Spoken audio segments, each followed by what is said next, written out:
Well, I don't see. Okay. All right, there we go. The meeting, please come to order. We're here to discuss the budget, and for the board members present, I would like to say that next week at our budget meeting, we'll meet half an hour earlier. It will be posted for the purpose of signing the manifests, because this is a 5-week thing. So thank you, everybody, for tonight and the time you're going to put in. Our agenda tonight is to talk about the SAU budget and also about our special ed budget. Catherine Plord is here in live, in person. And, of course, Susan is here to help us guide us through the process. What I'm going to do is turn over, again, like we did before, some good news to open the meeting. And then we'll share the highlights of the SAU budget, start there. Carolyn Eastman just came in, our assistant superintendent, who will be available for questions as well. And I turn it over to Susan. Thank you. First thing I wanted to do was just give you a revised schedule, dates. We finalized the forum, and I don't think we had those at the time. No. So,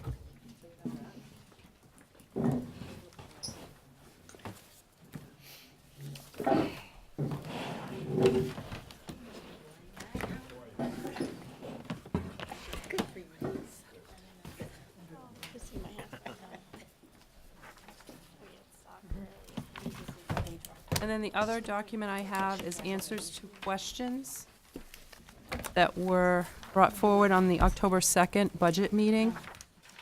I hope I got them all, but if I didn't, let me know.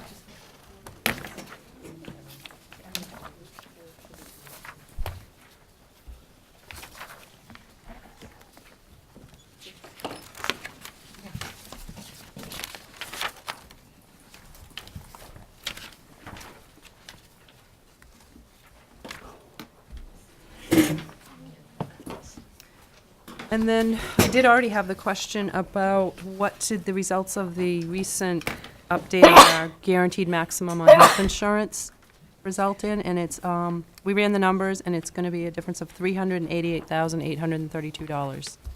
So we'll be able to adjust the budget accordingly. That will come out of the total.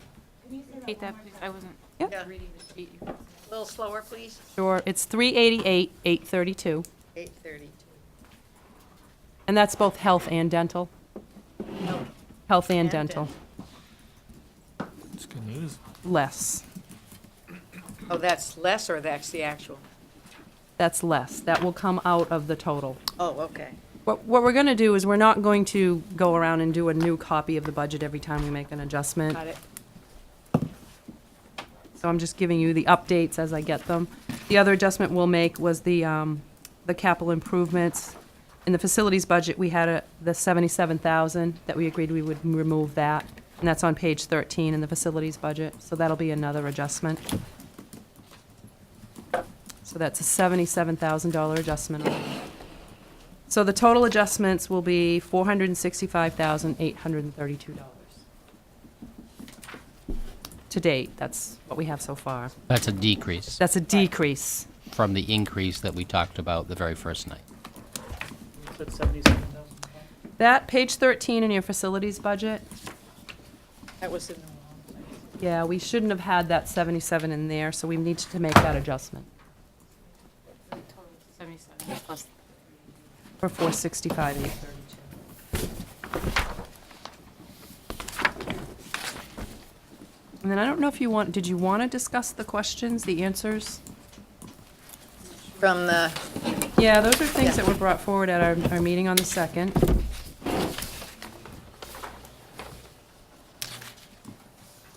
I got a chance to look at them. I tried to capture, I wrote notes at that meeting, but if I didn't get something,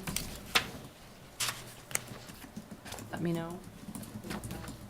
I mean, maybe we could, at the next meeting, maybe we could just bring up any other additional questions you have and go over anything on there that's not clear. Does that make sense?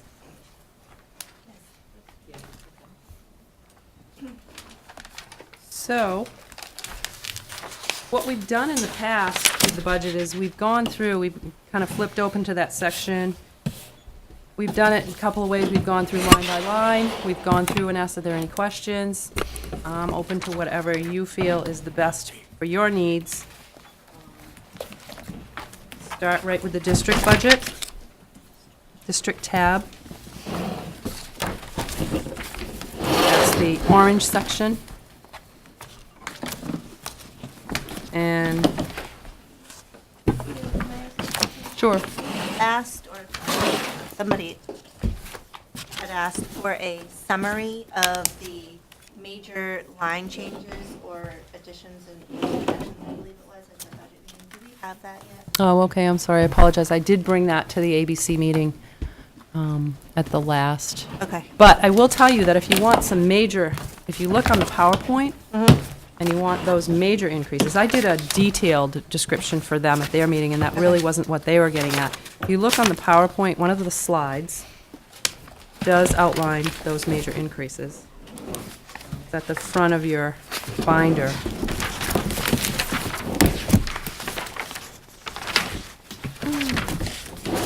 Page 2, third slide down, it says budget drivers. See that third slide down? So I think that, was that, So the New Hampshire retirement system at 525, 107 over books. So the health and dental increase got walked away, right? right, that'll be reduced. It's actually Yeah. less than that. So that's good. Okay. At what point are we going to talk about the $650,000? Well, that, Where does that come into? Sure, I've been in conversations with the ABC committee. We've had conversations about the possibility of floating a bond. We've had conversations about putting part of it in the operating budget. They've asked for additional information, and we'll be swinging that into additional information through them and then through you.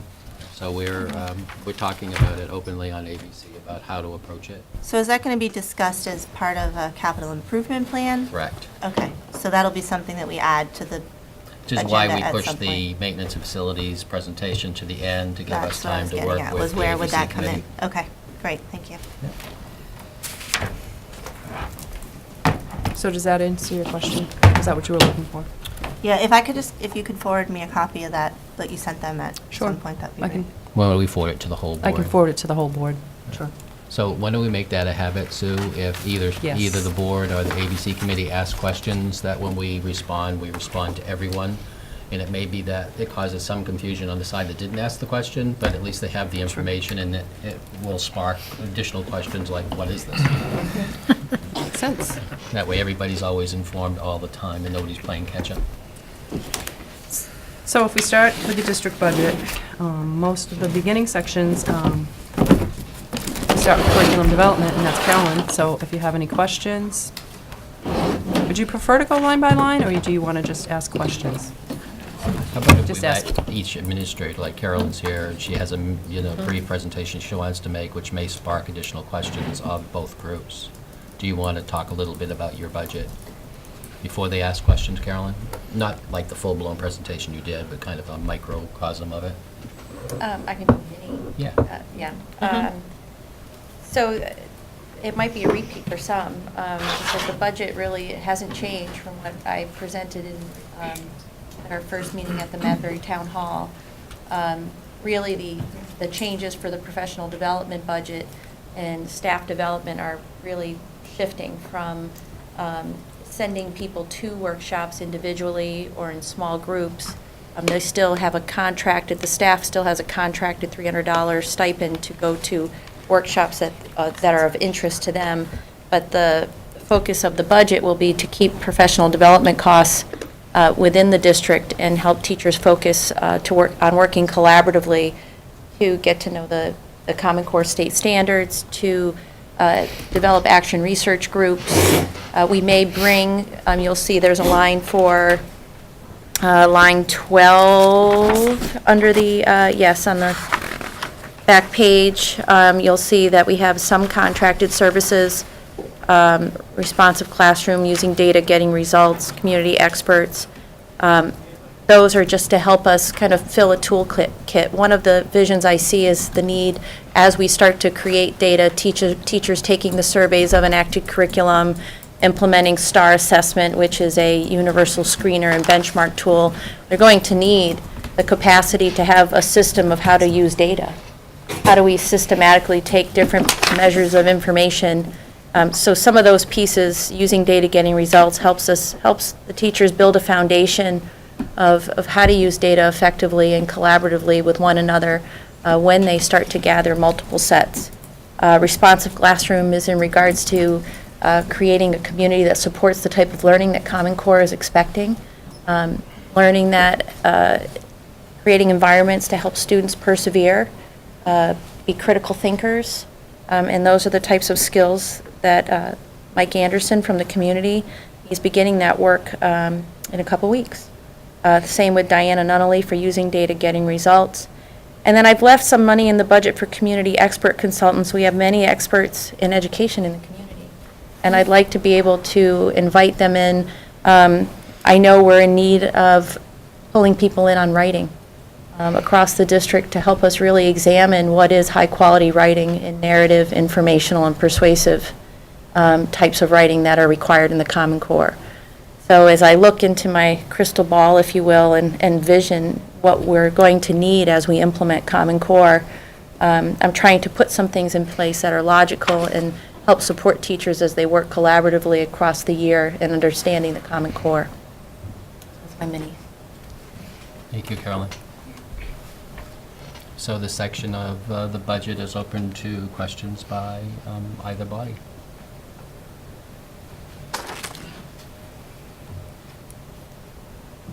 Can you, is the figure for curriculum development what you have reduced professional development by? I mean, I noticed, I know that you said that you brought the professional development basically in-house. Now, is there a bottom line number that we look at in order to look at what it was last year versus this year? I think the difference, I believe, is the total, is it that, so you can correct me. 14. It's the 14,295.55 Yeah, okay. at the bottom of That's 16. that's what my question was. So that's the Is that line? decrease. Correct, as compared to last year.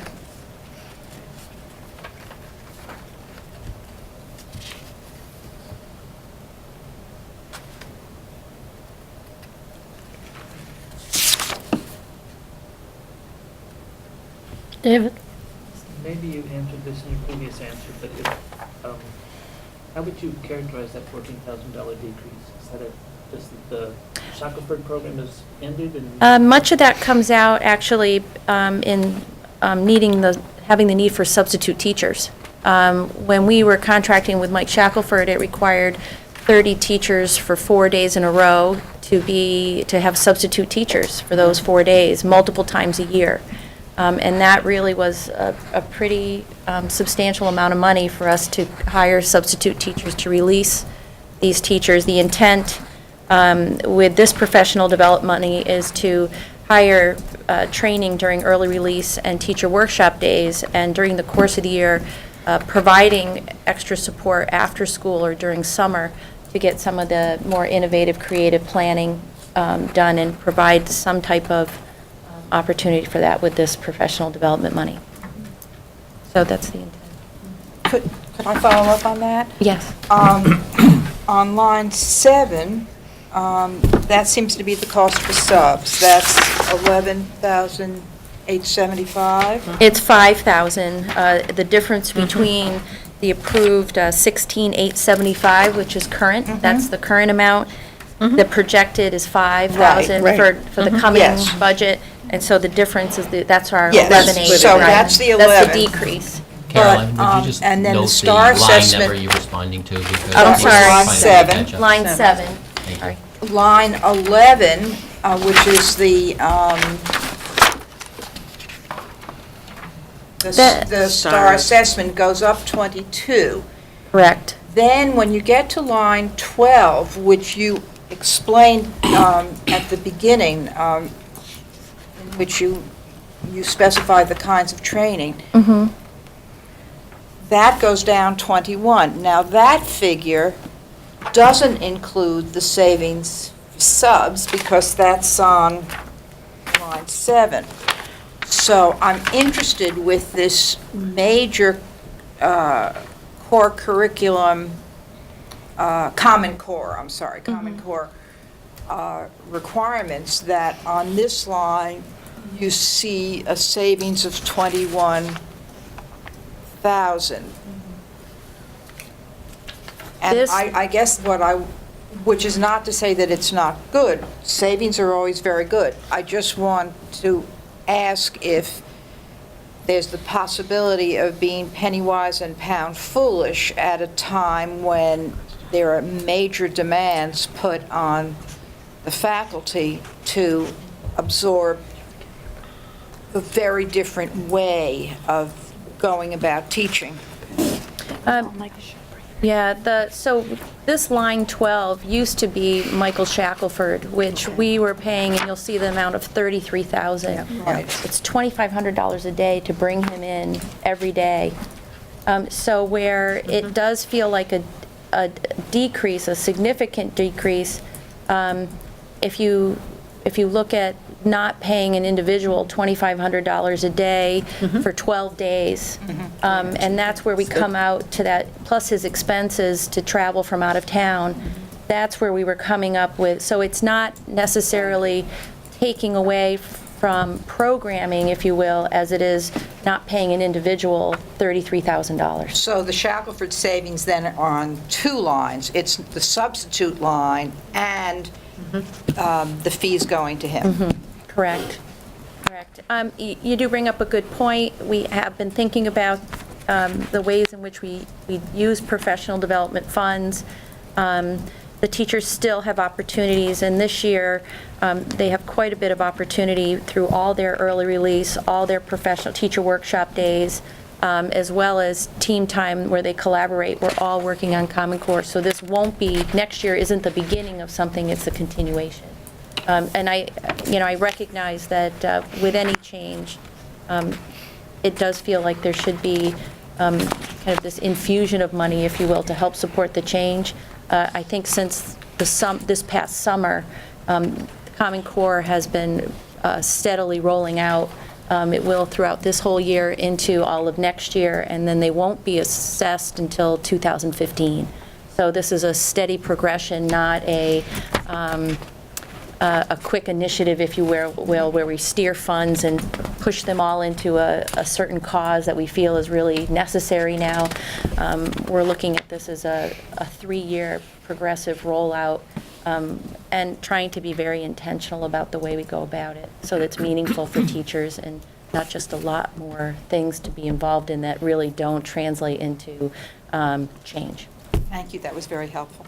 I will also add that we expect that this particular account will continue to grow as we get more definitive in the needs that we have related to the Common Core implementation. So although Carolyn has articulated a decrease in this year, we can see that growing over the next couple of years. Is the STAR assessment then is the assessment piece of the Common Core? No, the STAR assessment is a tool that we're implementing to allow us to know to what degree we're implementing before we become assessed at a large scale. Smarter Balance is in 2015. We want something to indicate, how do we know to what degree we're implementing Common Core across the district? And we'd like to have a tool, and that's that STAR assessment. It gives us a universal screener. Right at the beginning of the year, we'll know exactly, have a good litmus test of where kids are 2 weeks into the school year, whether they are already on standard and need to be challenged, where they are at the very onset, so we can impact instruction and make sure we're meeting the needs. It'll also allow us to see growth for each individual student across a given year, which I think is very important, as we've listened in community forums about parents wanting to make sure that each of their children is making growth across a year. And that's that tool that And this won't be indicates- implemented till next year. Correct. I'm sorry, it's a software contract or a software and services contract? I'm sorry? Software and services contract? It is it's an online assessment, so it's software, yes. The initial cost of this will actually go down. There's initial startup cost to populate all the students into the system, and they do the data warehousing for us. So once, I believe it's a lot more efficient than what we're currently using. We kind of have pockets of people using different types of tools across the district. Most of it's paper and pencil, then has to get translated into an Excel sheet, and then gets uploaded into the computer, and then and gets shared to some degree, but not very easily. So this is in an effort to allow them to have information right away with which to make decisions because of the online capacity. Does the implementation or the use of this retire, pay, say, maintenance or software costs anywhere else? So you mentioned tools being... Not retiring software, because we haven't been using any kind of, if you mean software, kind of other online assessments, we haven't been doing anything like that.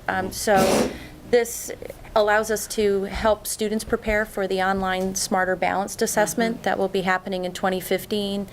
Allows us to share information more readily within the schools, across elementary schools, and in central office as a staff. And we'll be using this multiple times throughout the year. It's interesting that this $25,000 next year for us to use this as a district, the savings, I believe, is about $4,000 next year, because the student population will have most of our students pre-populated into the system. It's just a matter of shifting into grades. It is a lot. Cost 4,000 or it cost 19,000? It will cost 19, sorry. I'm sorry, 21. The save, 21. The savings will be 4,000 less than the 25 that's proposed in this. Is it licensed by student population? What's the... It's lessened by they have a startup cost. So right now in the middle school, we're already using STAR assessment. We're using STAR assessment grades 5 through 8, 3 times a year. Our 4th grade teachers use it as a summative assessment they give just at the end of the year. 9th grade is beginning to use STAR assessment. So they've already done that startup cost at the middle school, so it's just a renewal. They're charging extra to do the data processing work, if you will, on their end, to enter our student population. So when they go, I guess I'm saying, they just, is it a fixed fee, or you can eat, or is it if you've got a student population of 2,000, it's one price? If you've got a student population of 1,000, it's scale. It's Per pupil. It's per pupil, but it does go down based on the number. So by us going, we could have just started one school and then another school, but it would have been more expensive for us to do a district-wide use of the tool, and having more students, the scale per student, the price goes down. Thank you, sorry. Megan? I have a question, Carolyn, about, I think it's the responsive classroom software. You presented at the last board meeting, and you gave us those kind of topology looking, they look like, I'm sorry. That's the surveys of enacted Surveys. curriculum. Okay. Is that in this budget? That is in Title IIA monies that are federal grant monies. That's why Okay. you're not seeing it Okay, here. I was wondering about that, because I was going to say, is that the kind of thing that, once we completed that survey, we're not going to really need it again? We'll need potentially? we are going to we'll use it in a longitudinal way, where Okay. we're going to be using it on an annual basis to look at growth over time. So Okay. this year, we're collecting baseline data. We're just at the beginning of unpacking the Common Core. We want to create our baseline measure. Where Okay. were we, really, before we fully implemented? A year from now, take the survey again to look at instructional change and shift Okay. over time. So my follow-up, so when we do that longitudinal piece, is that going to be, is that going to have to be coming out of our budget, or are we still going to get the other funding? That is going to be with federal funding. Okay, thank you.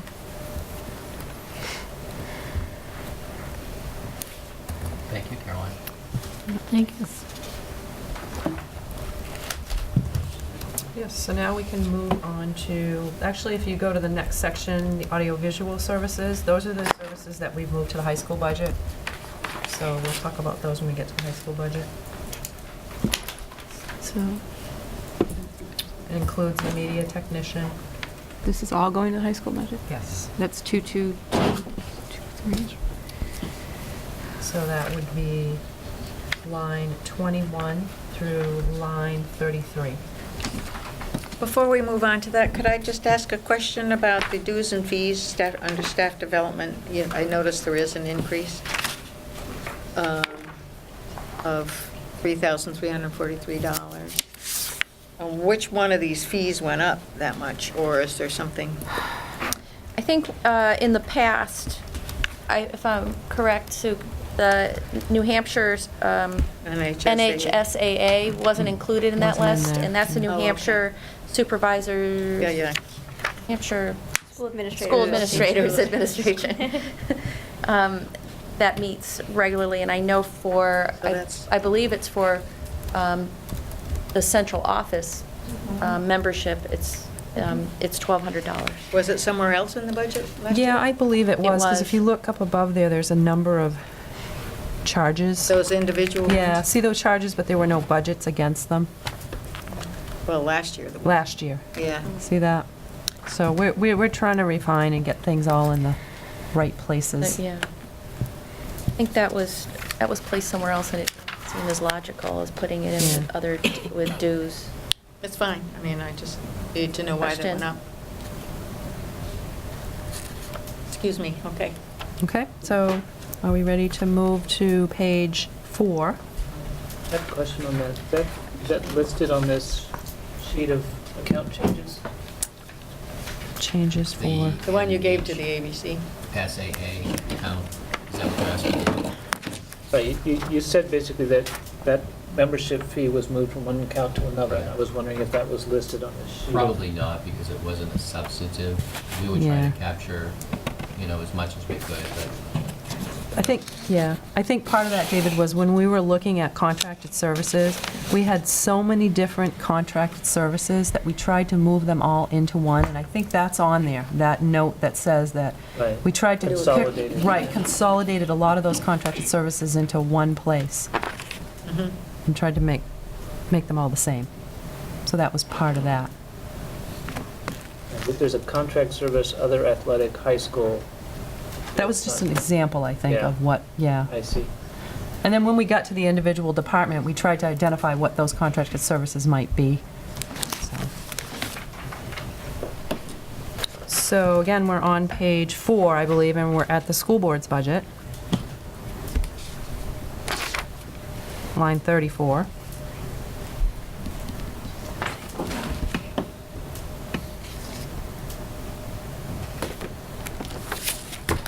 so many questions Any related to the questions? school board.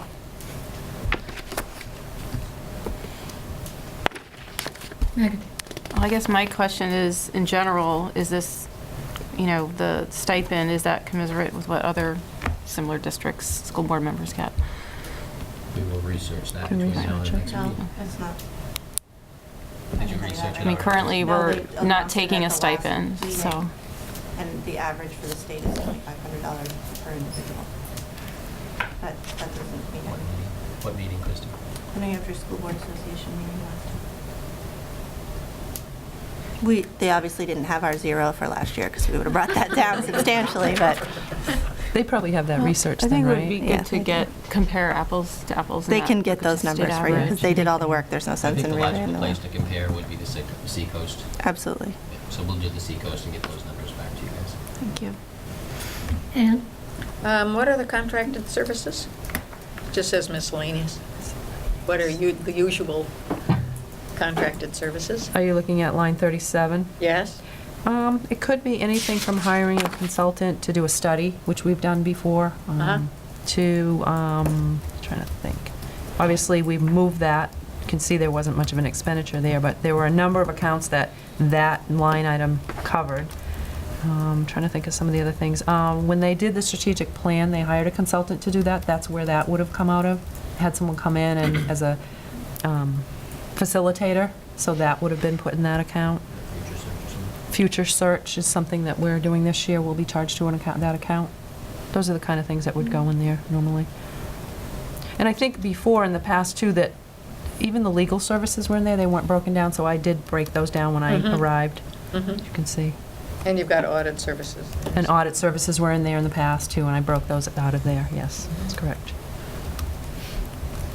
Marjorie? If I could follow up, but this seems to indicate a $5,000 increase on that line. Mhm.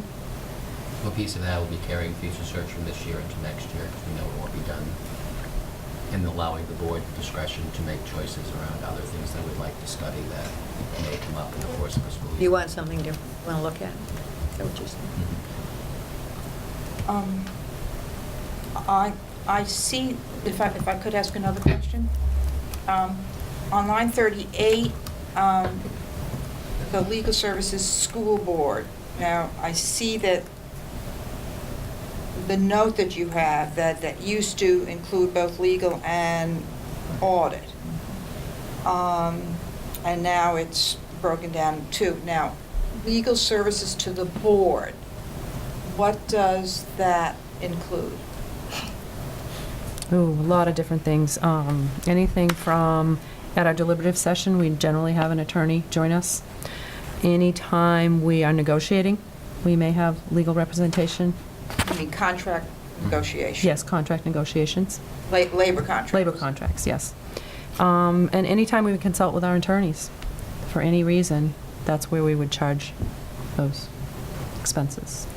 And is that an hourly rate It is. that you get rather than a Retainer. fixed fee rate? Attorneys aren't too keen on group rates or fixed rates. Thanks. They tend to want to be paid by the hour. It advantages them. I tried to do group rates before, and in fact, I did it in my last district, and 2 years after we implemented it, the firm said, we don't do this anymore, we're losing our shirt. So they tend to want to be billed by the hour. Well, some of that is changing as you see, which is why for so many law firms, now they're having to deal with businesses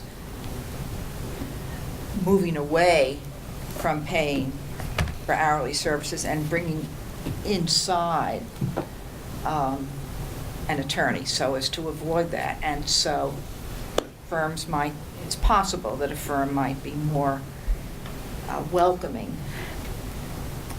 now as they're under more pressure. But It's possible. But nonetheless, this indicates a $16,000 decrease. Part of that is because we moved the special ed legal to the special ed account. So that, at one point, encompassed all the legal fees for all purposes, and I felt that we should move special ed to the special ed budget. So they have a legal account now. And so we'll look at that when we You'll see that. get to special Mhm. ed. That's correct. Thank you very much for that explanation. You're welcome. Any other questions related to the school board? Let me ask one. Sorry. The annual letter that is referred to here for postage, is that the newsletter that goes out once a year, or is that the same thing, or is there another special letter?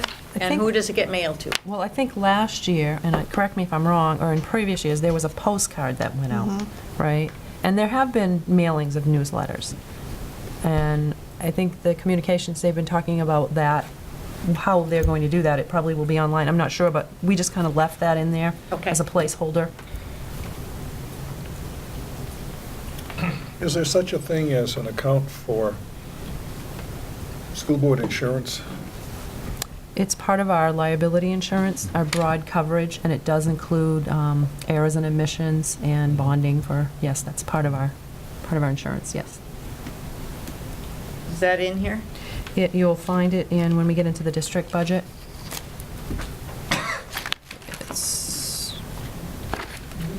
It's in here as a big chunk, it's all in one place.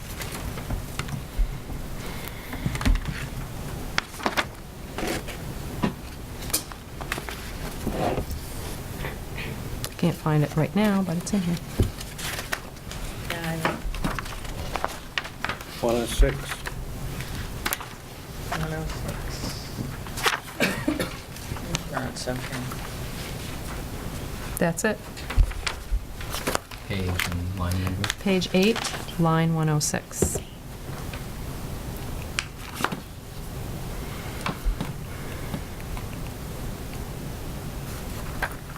Is that property insurance and everything? I That's mean, bus, everything, yes, Everything. everything. It's everything.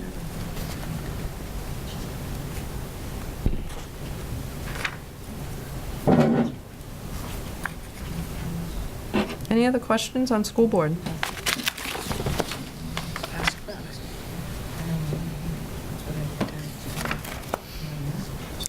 Next section is treasurer.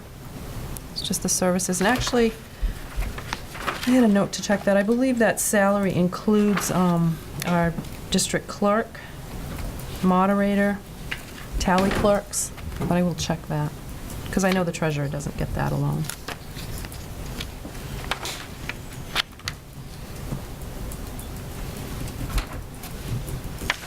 Speaking of treasurer, what about the care of funds? Is that shown as a less interest collected, or do we not have to pay for the, I'm not sure I understand your question in regards to, Are you talking about the trustees paying? yes, Oh, the okay. trustees? Do we pay a trustee that they do that as a service to the community? right, we use the town trustee. They're an elected official, we do not pay them. So Okay. any of our trust funds or capital reserve funds are handed over to them, and our scholarship funds are all with the trustee. So, is that what you were asking? Yes. And it's the town of Durham. Town of Durham. Okay, yes.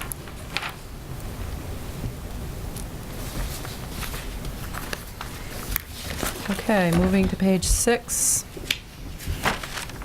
Oh, the election services did get pulled out, so there are some there. Take that what? Election services, remember I mentioned, I'm not sure if the tally clerks are in there, and they're not. We did pull that out. Again, once those, when I first arrived, those were all lumped into one place, so they've been pulled out. I mean, made separate, or? Yes, page, line 60. So is that Well, one? I see it, but how does that differ from printing school board? Because it looks like it's, Say that again, printing? what are the other election services other than printing? Ballots. It's right here Maybe, on- and that, actually, that account right there is to pay all the officials that work at the elections. Oh, okay. That's what that one's for. It's a 5119. The 1,000. Yep, the $1,000 there.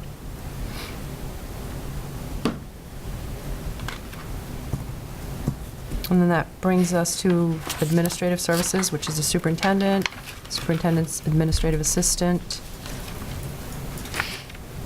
all of the benefits that follow with that.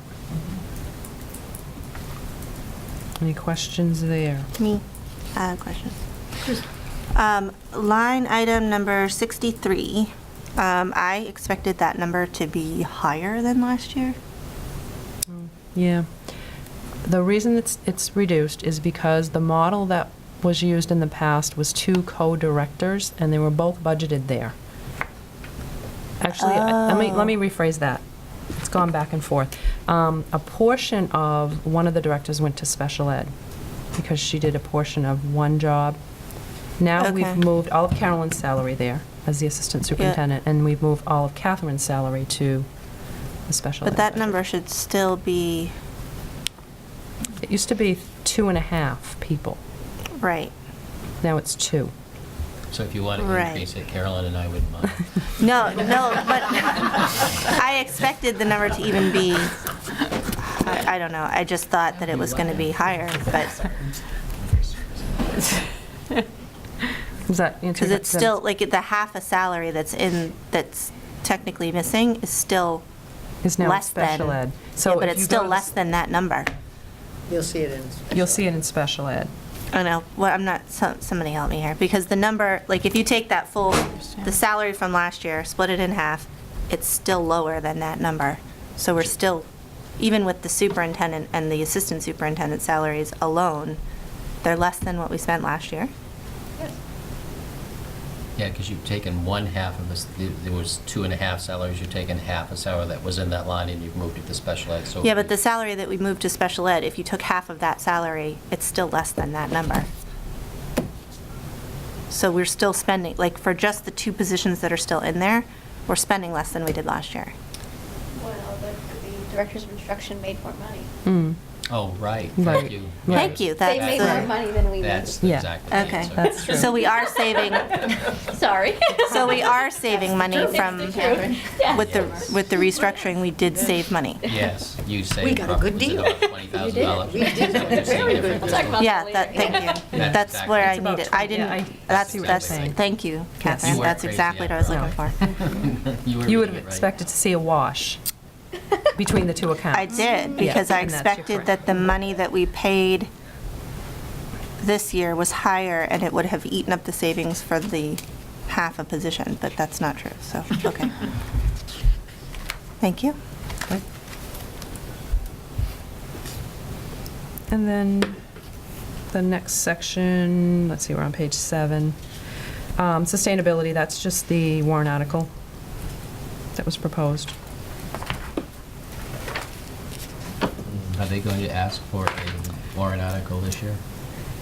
They are, but they're just determining how they want to, what their proposal will be. And when do So- they have to have theirs ready? Is it on my list? It's, I don't know if I have my list. It's January. It's the same, it's a petitioned warrant article.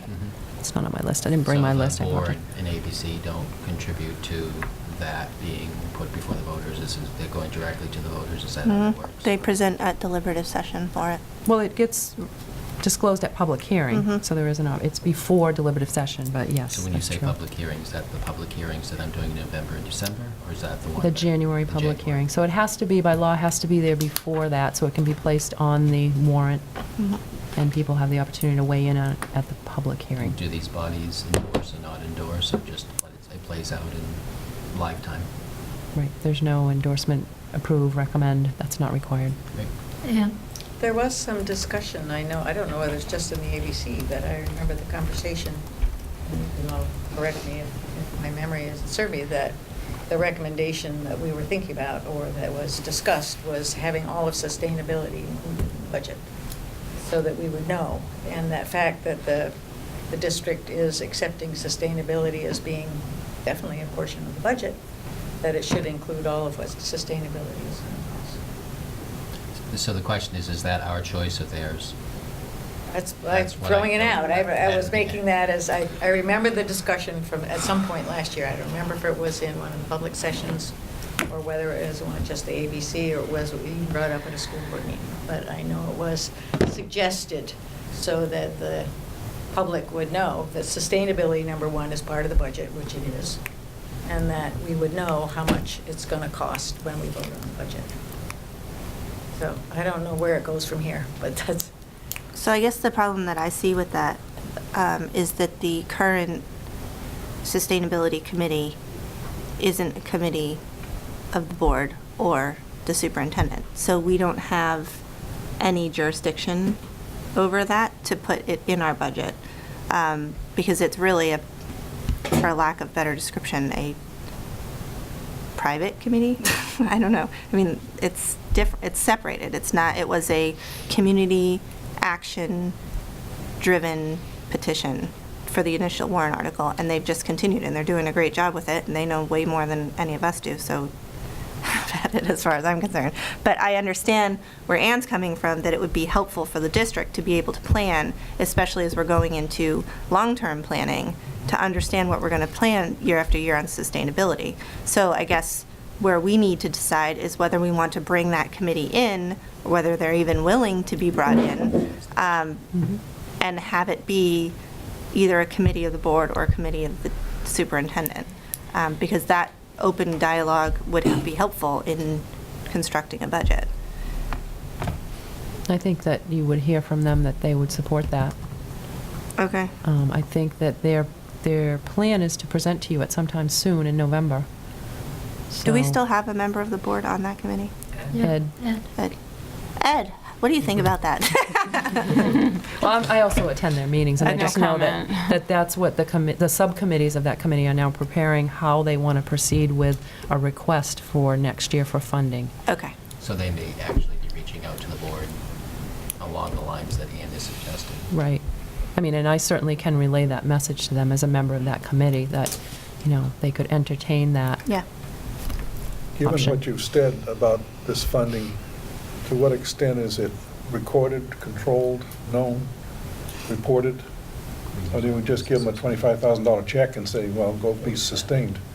I mean, in terms of what's It's, out it's there. all in our That's how we budget and used to do everything comes business. through us. We use a whole PO system on the Right. number and Everything everything's goes through accounted us, for. yes. So basically, we manage the funds, because the voters have approved those funds. We still manage them. Just go be sustained. Could I ask a theoretical question here? What would happen, We know the response in the debates on theoretical questions. please? Make it a I'm real happy to be here, away from all of that nonsense. What would happen if the committee wanted to spend money on something that either the superintendent or the board did not think was appropriate? Well, we don't have oversight of their list of priorities. I mean, by having Sue there, and I attend once in a while, they're doing very responsive things, but if we had a committee that went rogue and decided to spend $25,000 on planting trees up and down Co Drive, we really don't have any veto power over that. I think they would lose credibility at the next election and therefore defeat their own purposes. So help me understand then where the money comes from?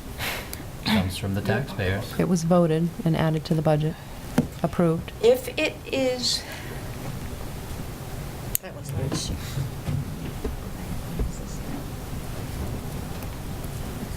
if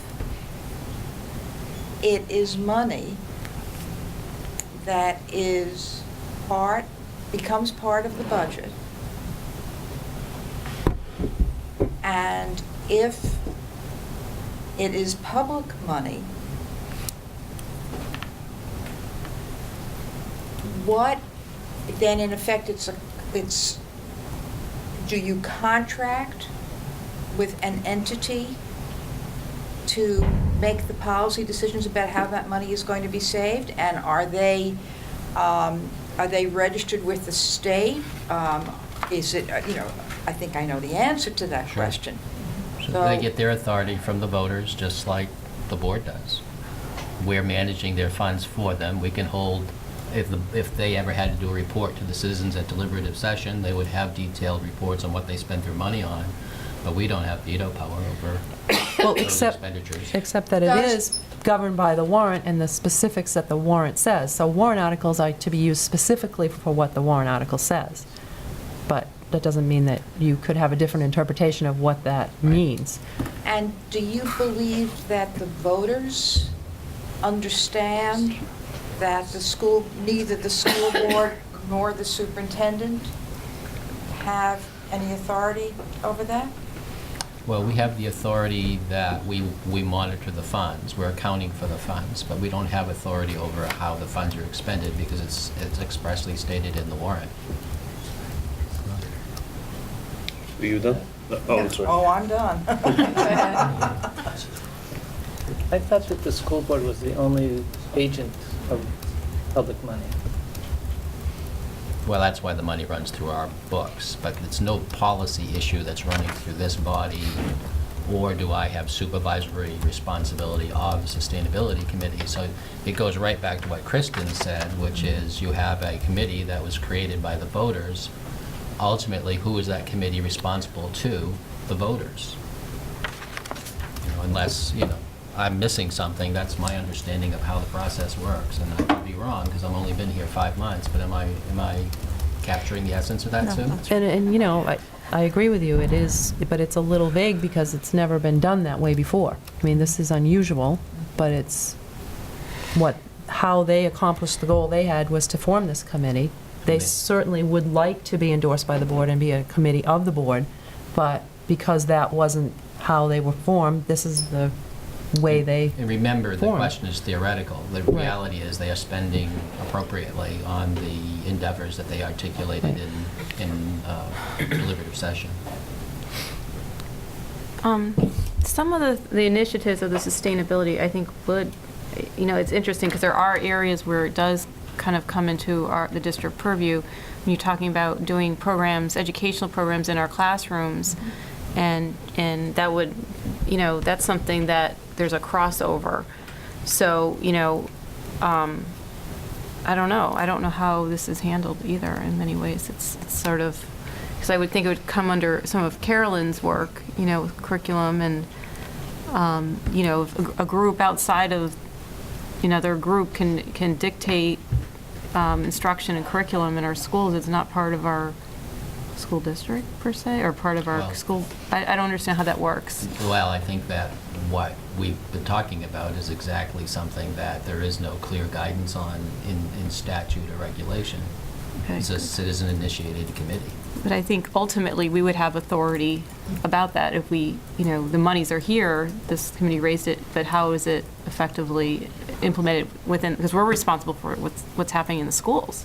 That's right. So we're responsible for accounting for the money at this point, but not the content of I guess what I think I'm hearing is that the school board doesn't actually have the spending authority on the money that is voted in with that warrant article. it's a citizen's So warrant. they don't have a choice to not spend the money. well, the only, I was just going to say, the only choice they would have is if we certainly felt it was inappropriate, according to what the warrant article states, because everything comes through us before it's spent. So in other words, they don't go out and spend the money before it comes Understood. through us. So I guess, but it's essentially disassociated from these funds. So I guess I have a question as to why there is a sustainability section and why this warrant, last year's warrant article generated $22,000 worth of district funds, proposed funds, Because we're in this we're budget. bringing them in as revenue, we have to show them as an expenditure. But that was the 47 from No, I just brought 13, no? forward, yeah. Hmm? No, you're right, I just brought forward those amounts, just anticipating their request for another, But there's a separate Article. request. right, it would be separate, so, I mean, you're right, no, you're right. so shouldn't that 22 be taken out? We could take that And I guess- 22 out, yes, you're correct, you're absolutely correct. So unless the new warrant We article wouldn't put it in there. includes biodiesel conversion, Right. no more biodiesel conversion would take place? If we didn't have the funds for it. If we didn't have, right, correct. Or unless the school board decided, yes, we actually do like that idea, it's saving us money or whatever, and we'll continue. And in that case, It just wouldn't we moves then to move it into transportation? Or Yes. is that something you're thinking of striking out of there then? That's certainly a place where we could take that out. But I just kind of left it there as a placeholder, because I think last year when we had our discussions about tax rate and calculating tax rate, that 47 wasn't in there. Right. But it was being discussed. So, to get a real true figure, if the success of that is, if it passes, that does affect your tax rate. Well, understood, but if we calculate a tax rate base that includes this 22,000, but that's not actually, if that's supposed to be part of the warrant, the next warrant article. Well, and I wouldn't do that, I mean, what I'm saying is I Probability. kind of put it in there. They're probably going to come forward to the board before we get to that point and have a number. So what I would do is I would calculate that separately. Given how separate it sounds like it And I is, would do it separately. sounds like it should be separate in this. Right. And I I mean, we're would- not reviewing this Right. as such.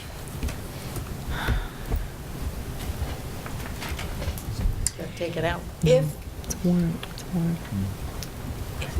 I think for right now, it does us no harm leaving it there as a placeholder. We'll have the presentation from the Sustainability Committee. If they approach us about being recognized as an official committee of the board, then it's appropriately placed. So we'll know long before we get to the end of this process whether they are going to remain independent of us or want to be enveloped into our budget. I think it's a good placeholder to recognize that it could have an impact on taxes. Okay. I mean, I don't disagree with the statement. It's a little worrying to see that in there. It sort of implies that this year's warrant article is going to create tails that the school board's budget is liable for. there's some assumption there or a precedent set. We can investigate that for sure. Mhm.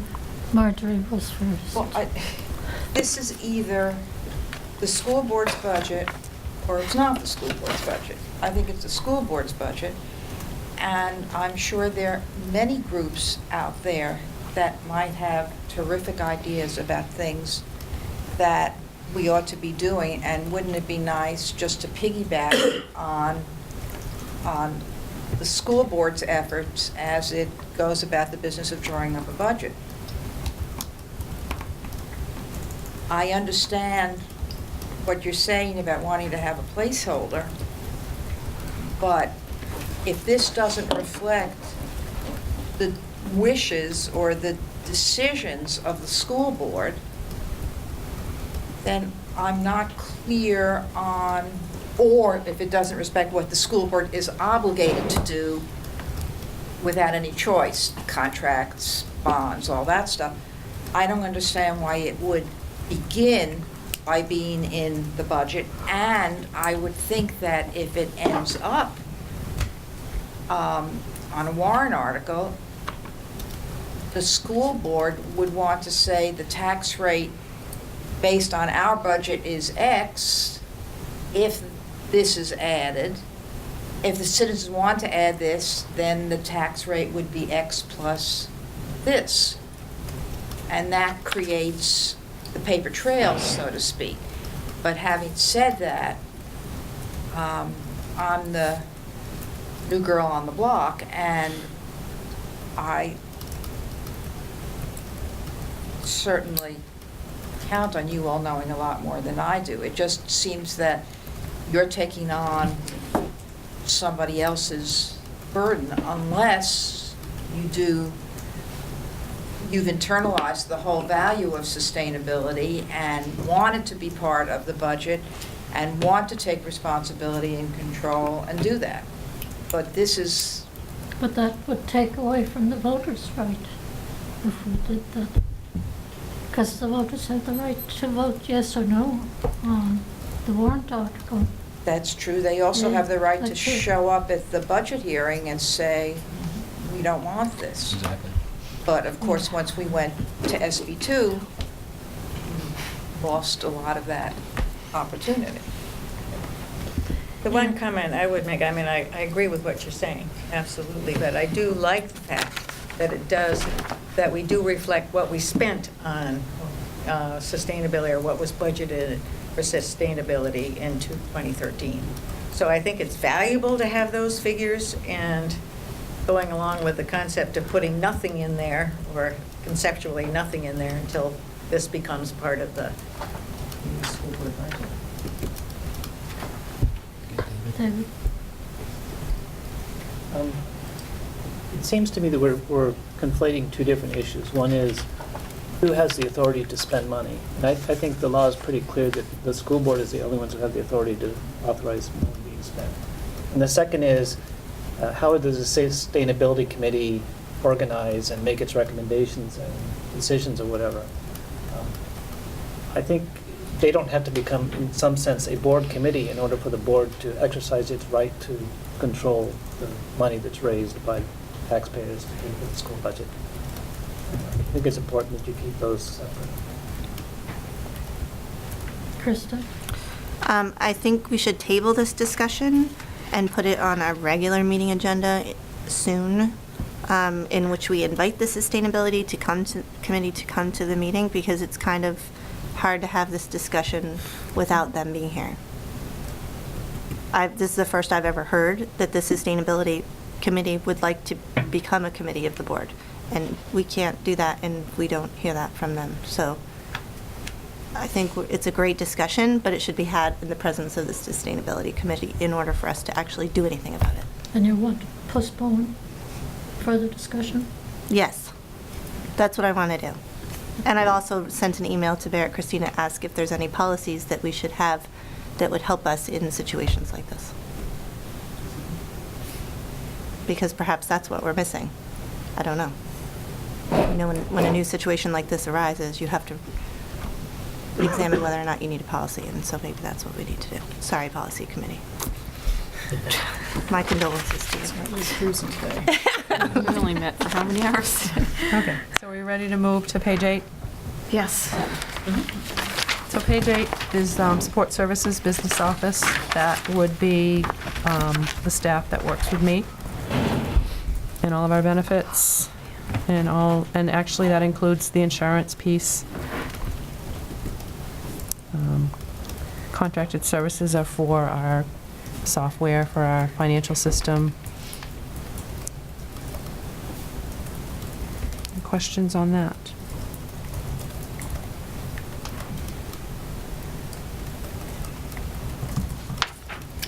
Sue, Yes. what you just mentioned, the software for the business office, do you expect that to be $24,000 a year moving forward? It includes others. There's a couple of other little support agreements in there.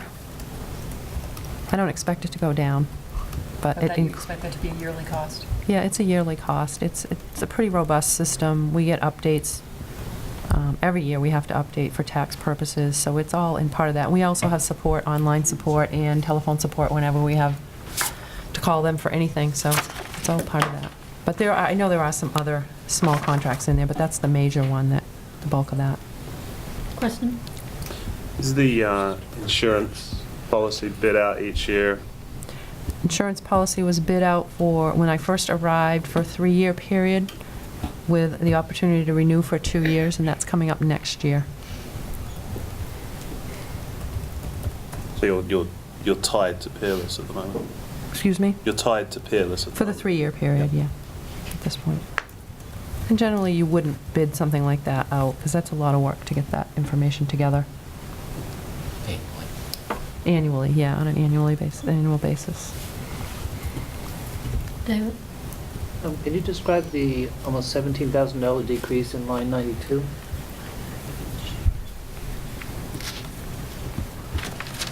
That's another shift in some of the staff, for financial staff.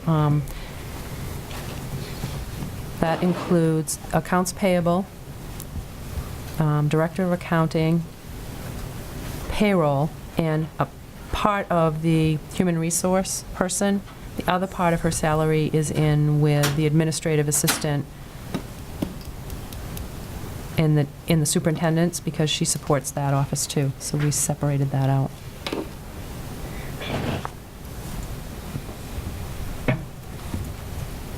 She also supports Carolyn, correct? Teresa does, yes.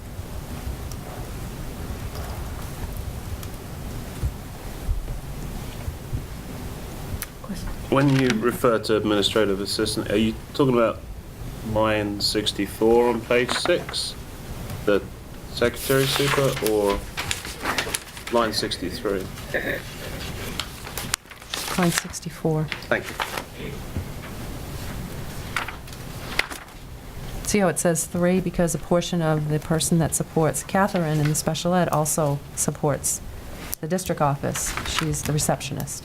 So we put .2 of her salary in there. So that's why it's 3 people, 1.7. Dave? That $4,000 increase, that's what it doesn't compensate. Excuse me?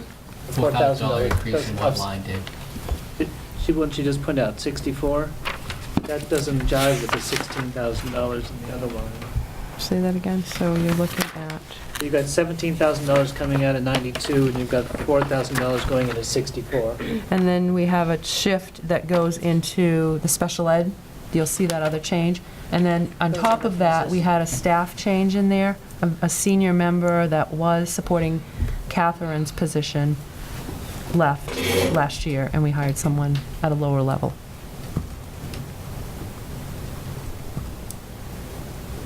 Does that sort of explain it? Yep. I know it gets confusing when we move it around, but this more matches what we truly do with the people in the office at the SAU now. Is any of that reflected in this sheet that you gave us? Probably not on that one.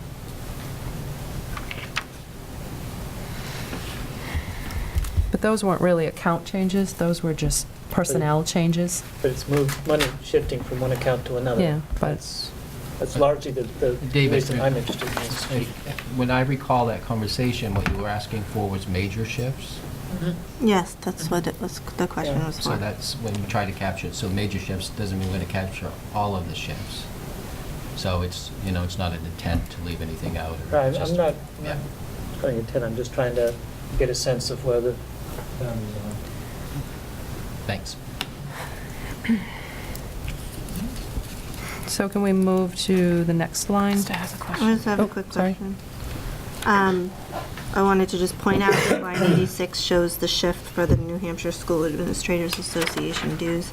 But then on lines 78, 79, and 80, it appears that we don't spend money out of that account very often. So I see the shift down. Mhm.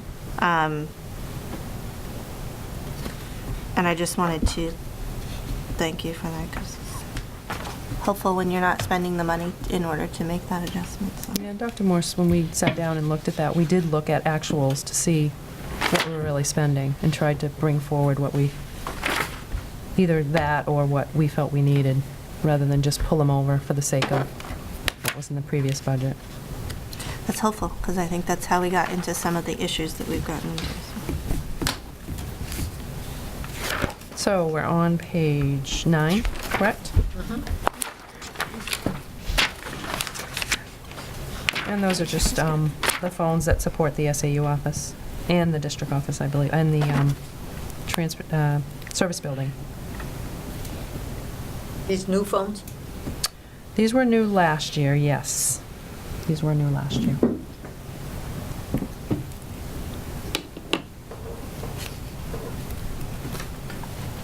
New lines and everything else, is that what you're saying? Excuse me? Okay, we ready to move to Sorry. page 10? On the phone lines, why has it increased by 4,000? Is that just because it wasn't sufficient in that line item this year? No, the whole phone system was transferred to VoIP, and I think that was one of the questions that came up. It is more expensive, but we do expect E-rate reimbursement for that. Sorry, what? E-rate reimbursement. E-rate reimburses at 50% for hosted phone systems, and that's what that is. That's a hosted phone system.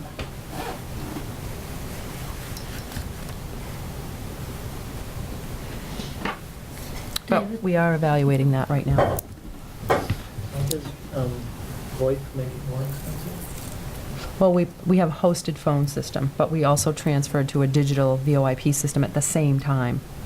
So the hosted piece is more expensive. We have separate lines for each building, each department. So it is more expensive. So the individual lines coming to the buildings are more expensive, but the voice over IP itself is not. Right. Right.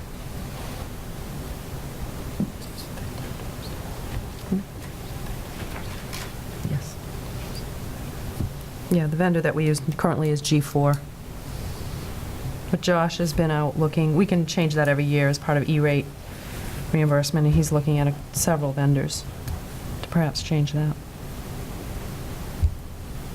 Are we ready to move to page 10? It'd be important for them to know about E-rate reimbursement. We've applied for the E-rate reimbursement for the last couple of years. We still haven't got a nickel from the federal government. So we're continuing to pursue the release of those funds. So it's eligible, Yeah. and we're predicting revenue. But if we said that 2 years ago, we would have said the same thing. So we're chasing after that money.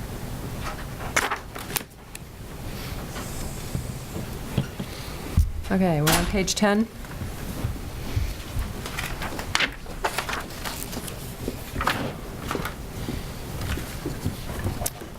Questions on page 10? I have a lot, no, I'm just kidding. Well, I can tell you what they are. I know, because those are Medicare Part D. That is a service that we use to apply for our Medicaid reimbursement. And we pay them based on our reimbursements, and that just supports that.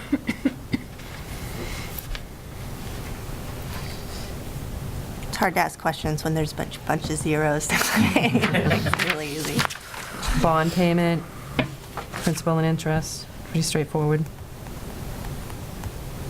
And again, $95,000 to support the food service budget. Where did we, I do have a question. Where did we end up this year versus the year prior? A bit higher, 98,080. Okay. So, Does that mean, line number 135, that's our remaining debt on the high school? Is $1 million, no, that's just the payment for this year. that's the payment for? That's just the one-year payment. What is our remaining? 10 years left on it. Equaling, what kind Was it a $22 million bond? I can check. Equal payment each year. so Yeah. 7 Times 10, plus interest. And the interest does decrease over the life of the bond.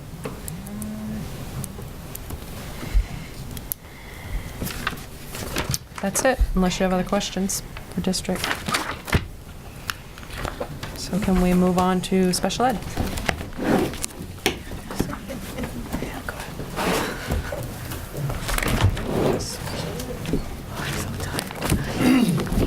So what is the rate of the interest? Excuse me? The rate of the interest on the bond? It's under 3%, I want to say, but I can check it.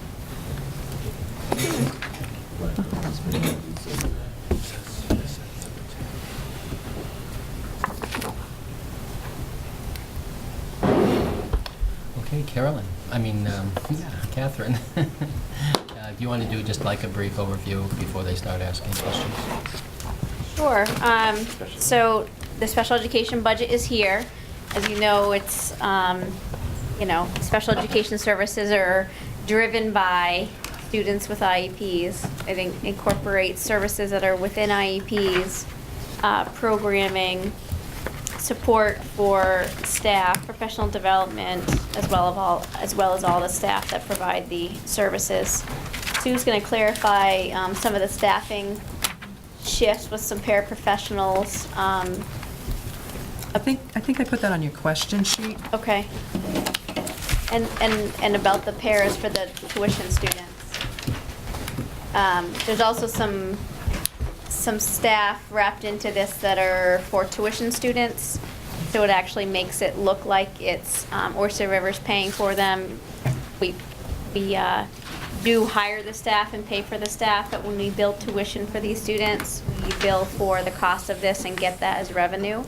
So you don't see that in these lines though, so we're talking about how to shift those positions out to show that they're not really an Oyster River expense.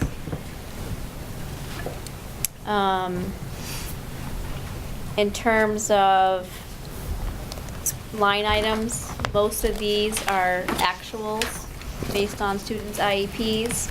And then there are certain placeholders put in as well in the event of emergencies, out-of-district placements, potential services that could arise, and then future thinking about students and transitioning between schools on need.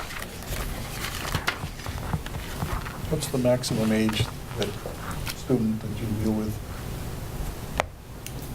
We can service students to 21 if they qualify.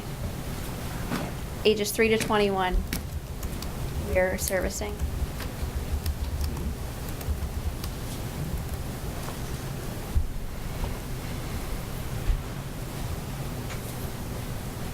Questions? Are we talking about the first part of it, or which part of the budget are we talking about? Special ed. Special I ed. noticed that, look, ask a question, and then, it seems to me that there's a major increase in the number of paraprofessionals in the middle school. Yep. Could you just explain what the Yeah. circumstances of that are? Couple reasons. One is last year, Sue can help me with this, when the para projections were made, they actually didn't shift the pairs between buildings. They kept the paras placed in Massway, Meharmet Middle School, High School.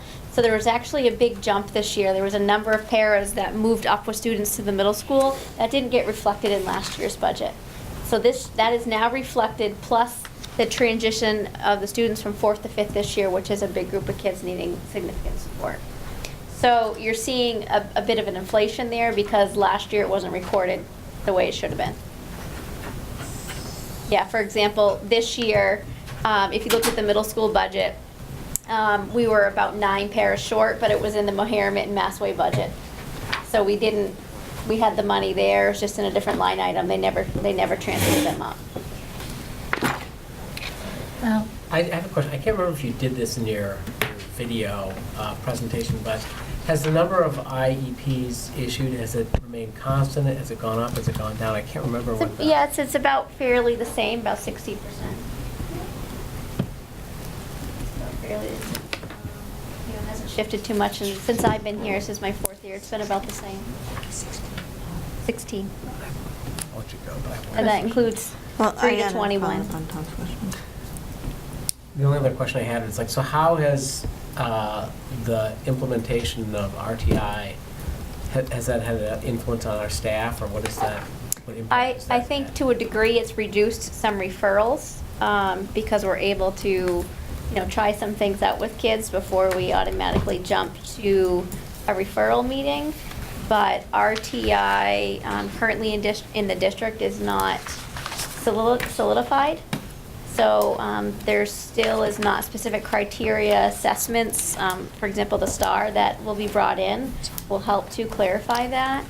But we haven't been to the point yet where we've made it very clear on students who qualify for RTI, the fluidity of the grouping of kids. And frankly, we also don't have a high percentage of students like in some districts where this has really made a huge impact.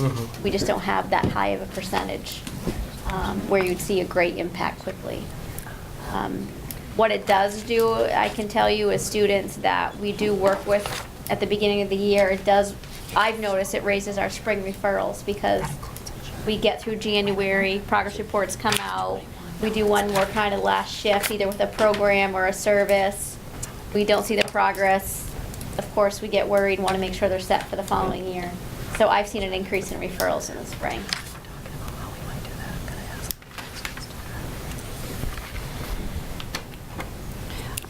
I just wanted to ask a quick follow-up question on Tom's question. Yeah. Because I see the $275,000 that come out of the elementary school budgets, which would make sense that would go up Yep. to the middle school. But then you said that there was a significant amount of paraprofessionals that went from the elementary schools last year that didn't come up to the middle school. And I'm assuming that there's going to be some paraprofessionals that come into kindergarten as well. So you've got Sometimes. some Yep, yep. moving. Yeah, there's always, and Not then middle really school to moving, high but- school too. Exactly. Yeah.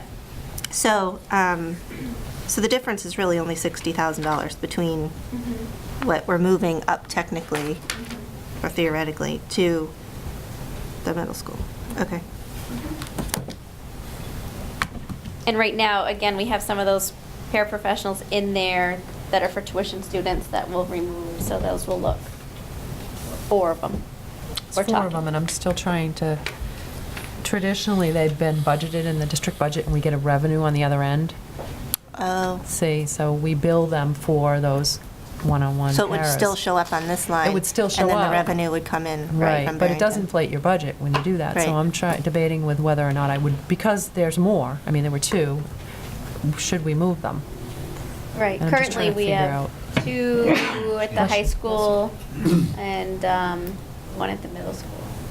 Can we show the non-district students as a separate line item, or would that negatively affect those children? No, what I would think, I would do it, I'm thinking I would do it similar to the way I had done the federal funds, when we had the federal funds positions, I would take the total, and then I'd take out the federal funds, and those would be placed in the Fund 22, because they're supported by the grants. But because this isn't a grant, Right. I'm thinking, can I put it in another fund? We use Fund 23.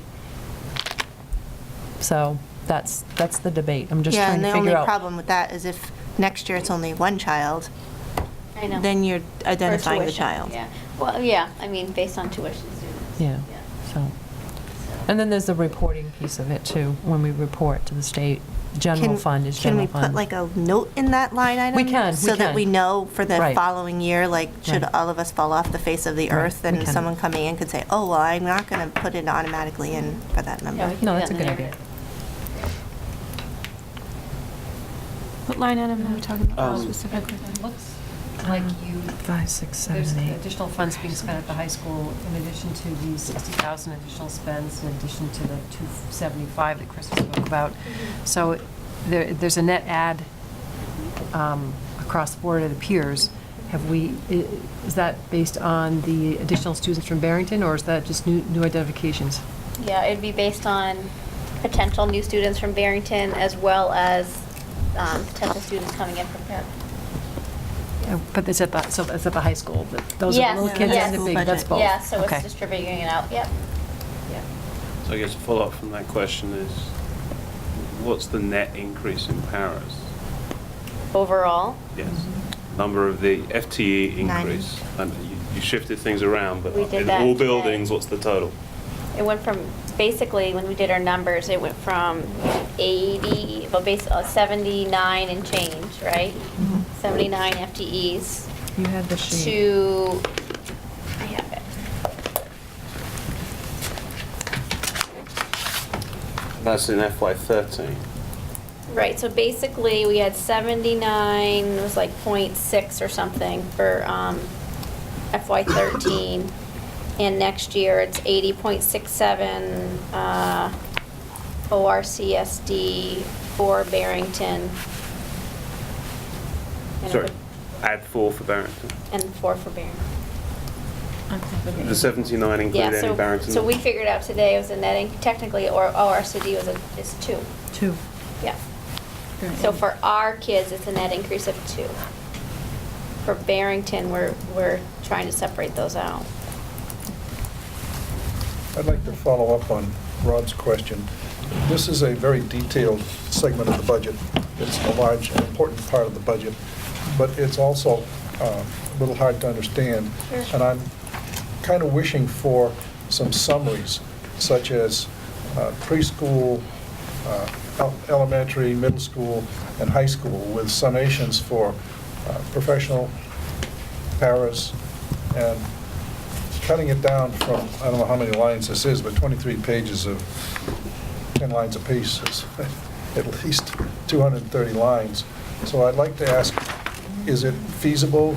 Does it would seem to me to help me to understand what the important drivers are, what the important changes are. So some lines we can collapse and some we have to bill out by building. I don't mean that Yeah, I your think- budget would be different. I'm Yeah. talking about How it's presented. 3 pages of summary maximum, kind of thing. We can do that. We can do that. We Yeah. talked about that today, too.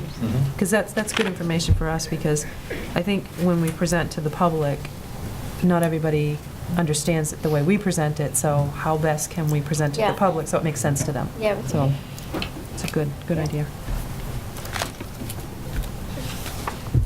I have a couple of questions on this. Before I ask the questions, I do have to make a statement, and that is that my husband is an attorney who specializes in special education. And I want that to be on the record to make clear that, as I ask my questions, there's no hidden conflict of interest. Believing that the more open we all are about that, the better. So I hope you'll accommodate that. When you were not able to be with us a few weeks ago, and we thought you were in absolutely the place you should be. Thanks. And hope everything's going well. Yes, thank you. A statement was made, but without any supporting documentation. And it seemed, and that was that parents were choosing to move to the district in order to take advantage of Oyster River's special education, and I wonder if you can document that. Yeah, and I think in my presentation, that some of it it's data that we have, and some of it is, there's qualitative and quantitative data. Over the past few years, the number of tours I have done with families moving in has been fairly significant, the principals as well. So I base that number on that. We have UNH with faculty coming in, so they're comparing here versus Exeter, Stratham kind of areas for living. So certainly, and then based on the housing market, there's a lot of houses available actually. And so when we're talking with, they're even looking at houses in Meharmet, Mass Way, it's all the same program, they're asking all those questions, you're not gonna get anything different there than you're gonna have at Meharmet per se. But certainly, when parents come in, they're here because of their reputation. And the only children these families have are children with special needs. No. And these children, and they're looking in other school districts also in order to, having nothing to do with the price of the house or the location of the house, but exclusively the special education?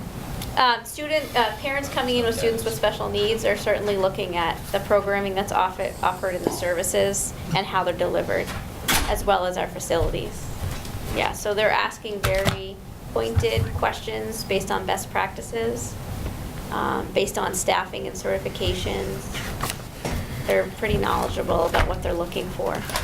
And I actually had a conversation with one of our attorneys last year because there's actually a couple of realtors who put that out there on their websites. Excellent special education program in the district. So. Thank you. I just did, there's so many factors that families have to juggle. Absolutely. That it was important to know that you can specifically document that this family came here exclusively because of special I education. could probably give you, 5 right No, away. no, no, I know, I wouldn't, want. but I'm just saying So- in my head, Yeah. I can come up with 5 right away. So Out could- of how just many? before we go to the next question, I'd just like to piggyback Catherine's answer. We don't keep data around that. We have anecdotal evidence. Right. At Mohammed's public forum, for example, parents sitting next to me moved into the district this year. She had one special ed student, but she had 3 students who were not special ed, and she articulated that to the group. What she said in that meeting is she chose the district because of the district's reputation, not because of the special ed reputation. So what I'm saying is I think special ed's a component of it. The regular ed program is just Absolutely. as much a driving force, if not more. I guess my only point about it is I think we ought to be careful about giving the impression that Absolutely. that people are moving in here exclusively for that reason, unless It's the overall you can- reputation. Unless you can document it. Could I ask just one other question, and that is line 289, that is the legal services line that has been moved taken from the 40,000 in the other general section to here.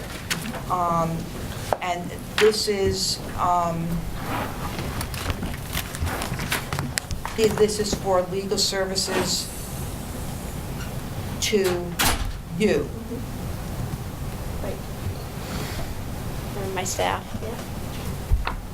And can you explain generally what, because $25,000 is a nice hunk of money. Can you explain generally what that is?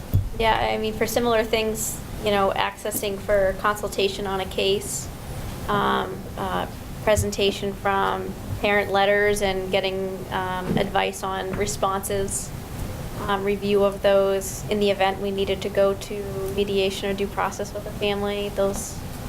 So these come are out in of there. situations where the parent and the school have not been able to reach an agreement as to the route that should be taken. Yeah, sometimes it's proactive as well. Last year, we'd started updating our special education forms. And so we went through some compliance checks with those and sought advice from our attorney on language and wording. As IDEA changes, some of the language and the rules and regulations change, so we want to make sure that our forms are properly documented. You know, simple things as provided versus received means two different things, you know, so we're making sure that that's all keeping up with, you know, federal regulations. So some of it is proactive as well. And the last question is it the same law firm that does all the services, or are you able to pick a particular person based on what you need, or? Currently, yeah, I work with someone that I have a good working relationship with right now, so I tend to go to that person. And it's the same, generally the same?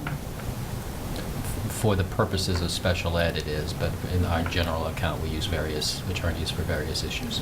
The labor attorney versus the? You got it. Good, okay, thank you very much. Sorry, is it all right for you to tell us how many special ed tours for prospective district residents you give in a year?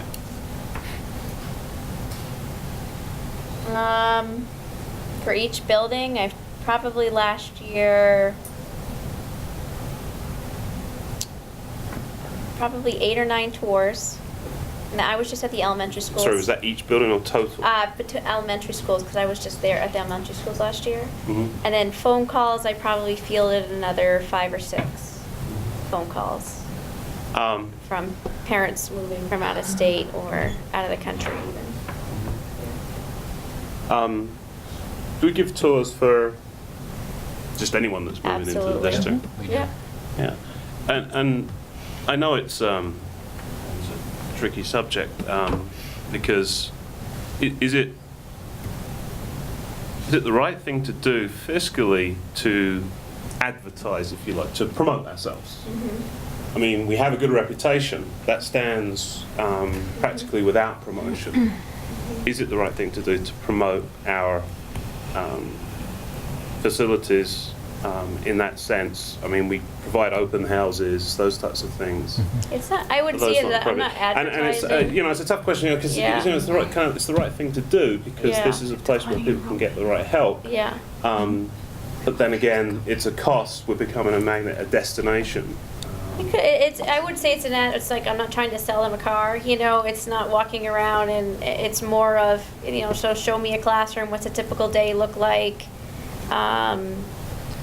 you know. I show- think the important part of that, Rob, is we do it for all families, Yeah. regardless whether they're special ed. We don't even necessarily know if anybody even has a special ed student when they ask for a tour.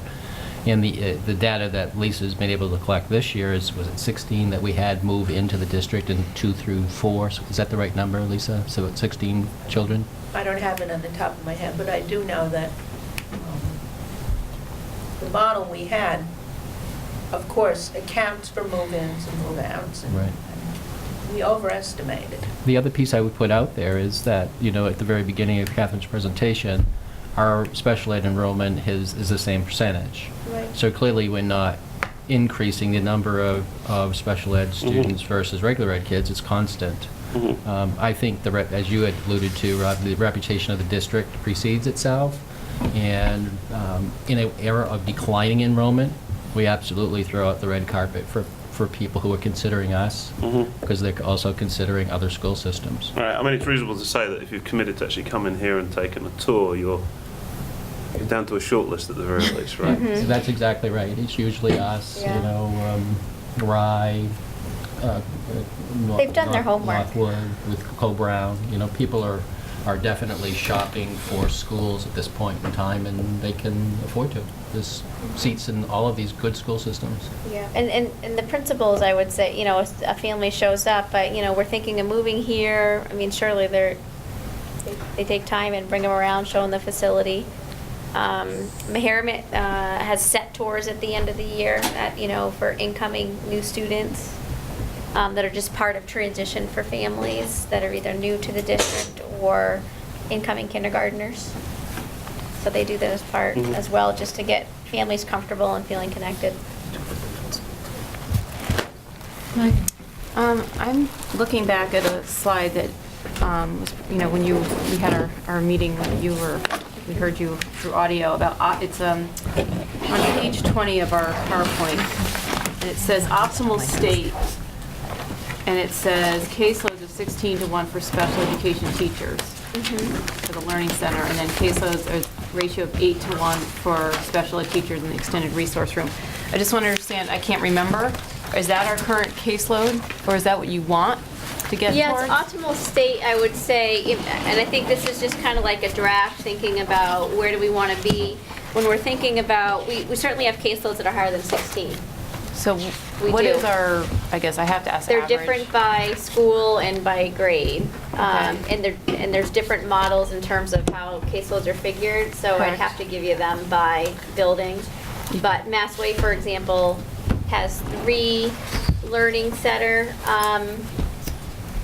case managers, and their caseloads are different than Meharmet caseloads because of the way we've done it. One case manager has 14, one has 10, the other one has 14. The reason why the case manager has 10 is because I've assigned all academic testing to that one. Let me ask kind of a different roles. statistical question. Yeah. Can you tell me what the average is for the district, and then what is the deviation? I mean, how, if it's not meaningful to look at that, I'm trying to understand, is that a meaningful thing to look at? And 60, it is meaningful, because I think that, in thinking, we certainly don't want caseloads that are, up in their 30s at this point, because then we're not going to be able to deliver services. So where are we on average right now for Oyster River? They're different based on every, I'd have But to can you break take it all the down. numbers and do an average? I mean, is I that could, yeah, possible? I could.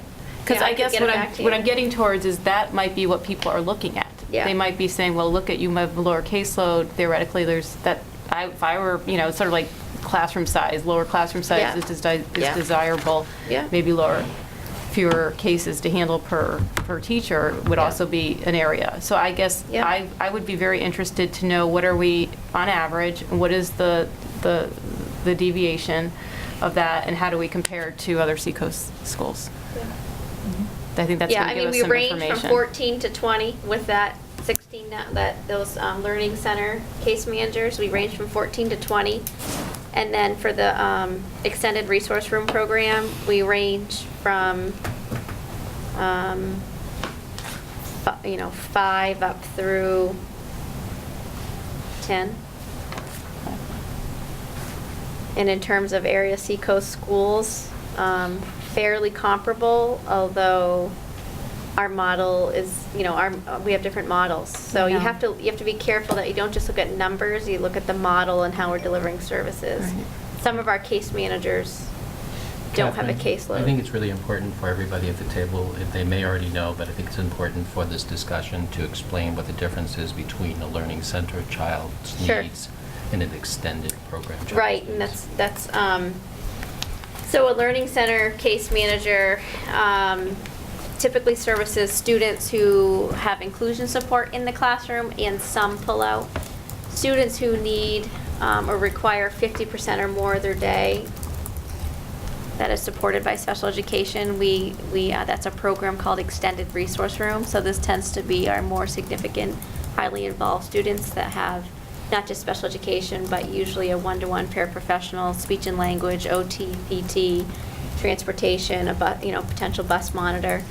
So we tend to keep those caseloads smaller because of the intensity of the student, and also, the amount of time and curriculum planning it takes for the team to coordinate everything. We also create the programs. So if you look at the statistics that was in one of the slides from a few years ago, we had many more students out of district. We have a lot less leaving the district. It's because we're creating the programs for those students. The caseloads you were So, just, Wayne had asked earlier about creating a summary sheet. I Yeah. think that would be a good Right. component of that summary.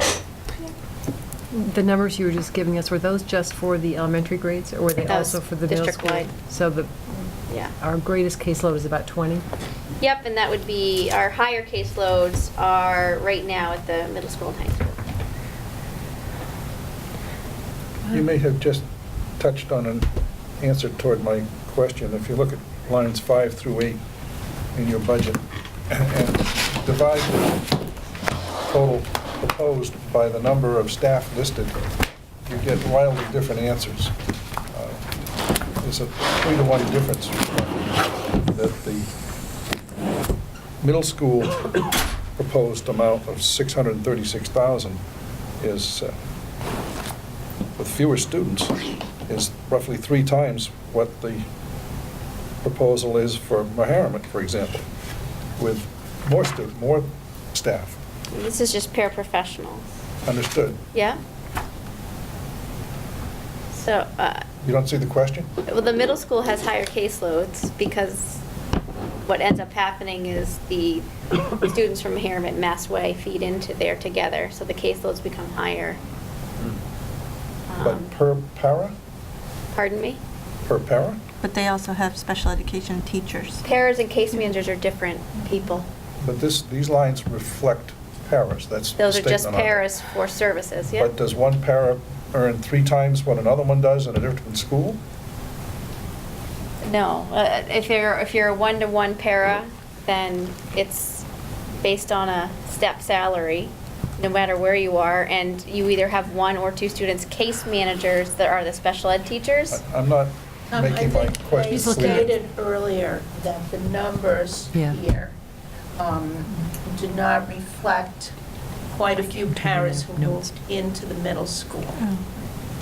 So Yes. the elementary's overstated in terms of this 18 and 19, and the middle school is understated. And that was given to you tonight in the side sheet. that we In your gave you. notes.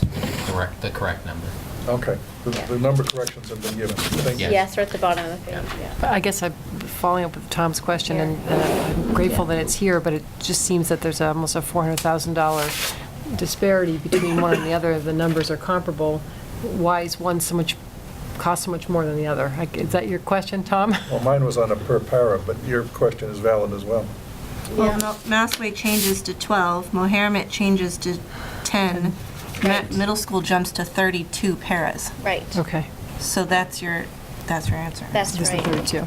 And that 32, right, again, is, the students transitioned 20 from more 4th to people. 5th last year, and now 4th to 5th coming up for the next year. There's a big group of paras. 10, 10, and 32. So you're talking about roughly 20,000. Per para? I'm just... Yep, that's What what was we it- use what was for a the figure? ballpark, 20,000. Yep, that's right. We use. Last year, the board approved the new model at the middle school, and the model included having special ed teachers dedicated to each class, right?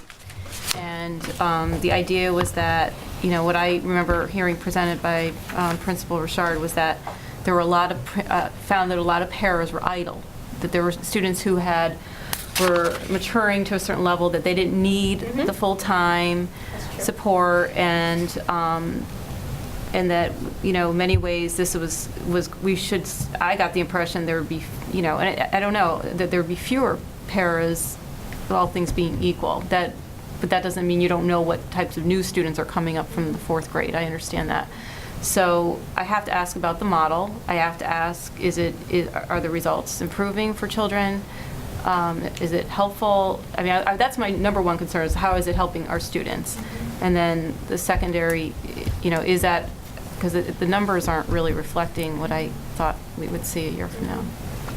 That's a question I thought that would come up eventually as well. Okay. I think this is only the 2nd year of the model, so out of fairness to Jay and Ray, I mean, I can't speak on their behalf on the changes. I think the changes that have happened have been more direct instruction from a certified teacher versus a paraprofessional. So some of those changes were made so that we were making sure that those students were benefiting from certified teachers. I think that does make a difference. Okay. Absolutely, in terms of making sure that they're accessing the curriculum and preparing for high school. In terms of the paras that jumped from 4th to 5th this year and the amount of them, because I was at the elementary schools, I can say specifically for those ones, they needed that level of adult support. And what happens is, in October, they sit down and they meet and they determine if the support continues or not, and they decide how to fade it out once they're in middle school. But right now, we have a bubble of significant students. And they're in the 4th and 5th grade, as well as another bubble in the high school. So we'll have these bubbles of kids over a couple of years span that will have more significant needs than other grades. Okay. Yeah. Because you. we dedicate a special education teacher to each class, that's the model now, or each team at the middle Each school. team, right. Does that mean that we equally distribute, if I may, it's not the nicest word, children in each of the teams so that the caseloads are equal? Somewhat. What they do is they actually have inclusion facilitators at each grade level. Then they have case managers, direct instruction teachers, and then they have the learning center. So the caseloads vary depending on what their role is as a special education teacher. The direct instruction teachers that are special ed teachers do not have caseloads. They are doing highly intensive research-based reading programs, math programs all day, so they don't do a caseload. But what they try to do is when they do placement, they really look at the child first and make placement decisions based on where they think they will excel, and then they build the staff around that. So if there's one case manager one year that has a few more students, it's because it worked better for that team and that student. Because we also, when we do placement, we look at services for the room as well as social and peer groups to make sure that kids are having their peer groups. My question, what drives my question is, Yeah. it goes to Megan's question about, Yeah. is this model working? Yeah. And if we've now created a model where we've attached people to a team, Yeah. and are we at all hindered by that? Is it the most flexible model to achieve the greatest results for our kids? I think there's room for movement within the model. I don't think you have to be stuck to like 5th grade needs 3 people. I think that if there's 7th grade needs 3 and 5th grade needs 2, there's room for flexibility within that. But I think it's too early to say whether something's working or not because it's only year 2. I mean, research-wise, they would say at least, 5 years to look at a model to see if there's been growth or not and change. But there's also room for flexibility. I think the biggest change in the model is that we want certified teachers delivering services. So that's what we want to make sure that we save in all of this. Thank you. Yeah. Thanks for. Is the paraprofessional someone who might be referred to as an aide? Mm-hmm. And are these decisions about moving from one-on-one or two-on-one, however it works, aides, does that require you to change to sit down with the family and change the IEP? Yeah, team agreement. And have you found, do you have any pattern, understanding it's too early to know if this works or not, have you seen or heard any reactions from families about their sense of how their children are? With the model change at the middle school in particular?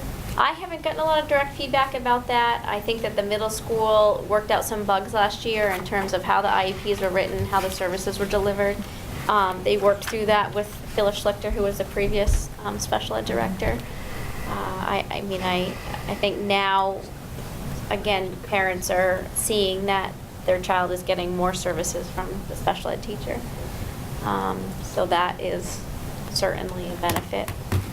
I do think that as we go forward in this particular discussion about the middle school, we have to look at how we've assigned staff at the middle school. I think Tom raised that issue with the paras. It's also true with the teachers. That when we look at the assignment of staff for the number of students that are being serviced, and we compare that to the high school, it's a far more expensive model that we've implemented at the middle school. So I think that's the rub we're talking about right now is, does that extra staff provide better service to students? Can we document it? Is there any model out there that we could use as a reference point to document that this model makes sense? I think it's a very expensive model that we've adopted.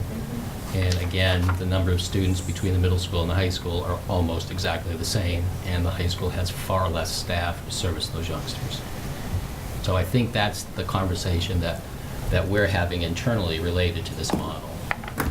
And the difference in cost, if I could, is then the 25,000 increase at the middle school and the 20,000 increase on the professional lines. I was just looking at That lines would just 3 and 4. be, that would be just in relation to this year to next. But when the board made the decision last year in having a, if you will, a disproportionate number of staff at the middle school compared to the high school, there's a huge cost difference. And I think Tom picked up on that as he was trying to articulate his question. You know, why is there such a big difference in staffing? It's because of the model that was adopted last year. When we adopted the model, something else happened. We added special education teachers, but we also took away 15 paraprofessionals. So I'm wondering what's happening to these numbers now. We're bringing back 17. Well, the paraprofessionals going up to the middle school is a direct result of those youngsters from the elementary moving to the middle school. So those staff, those paraprofessionals are following the students, which is exactly the way it should happen.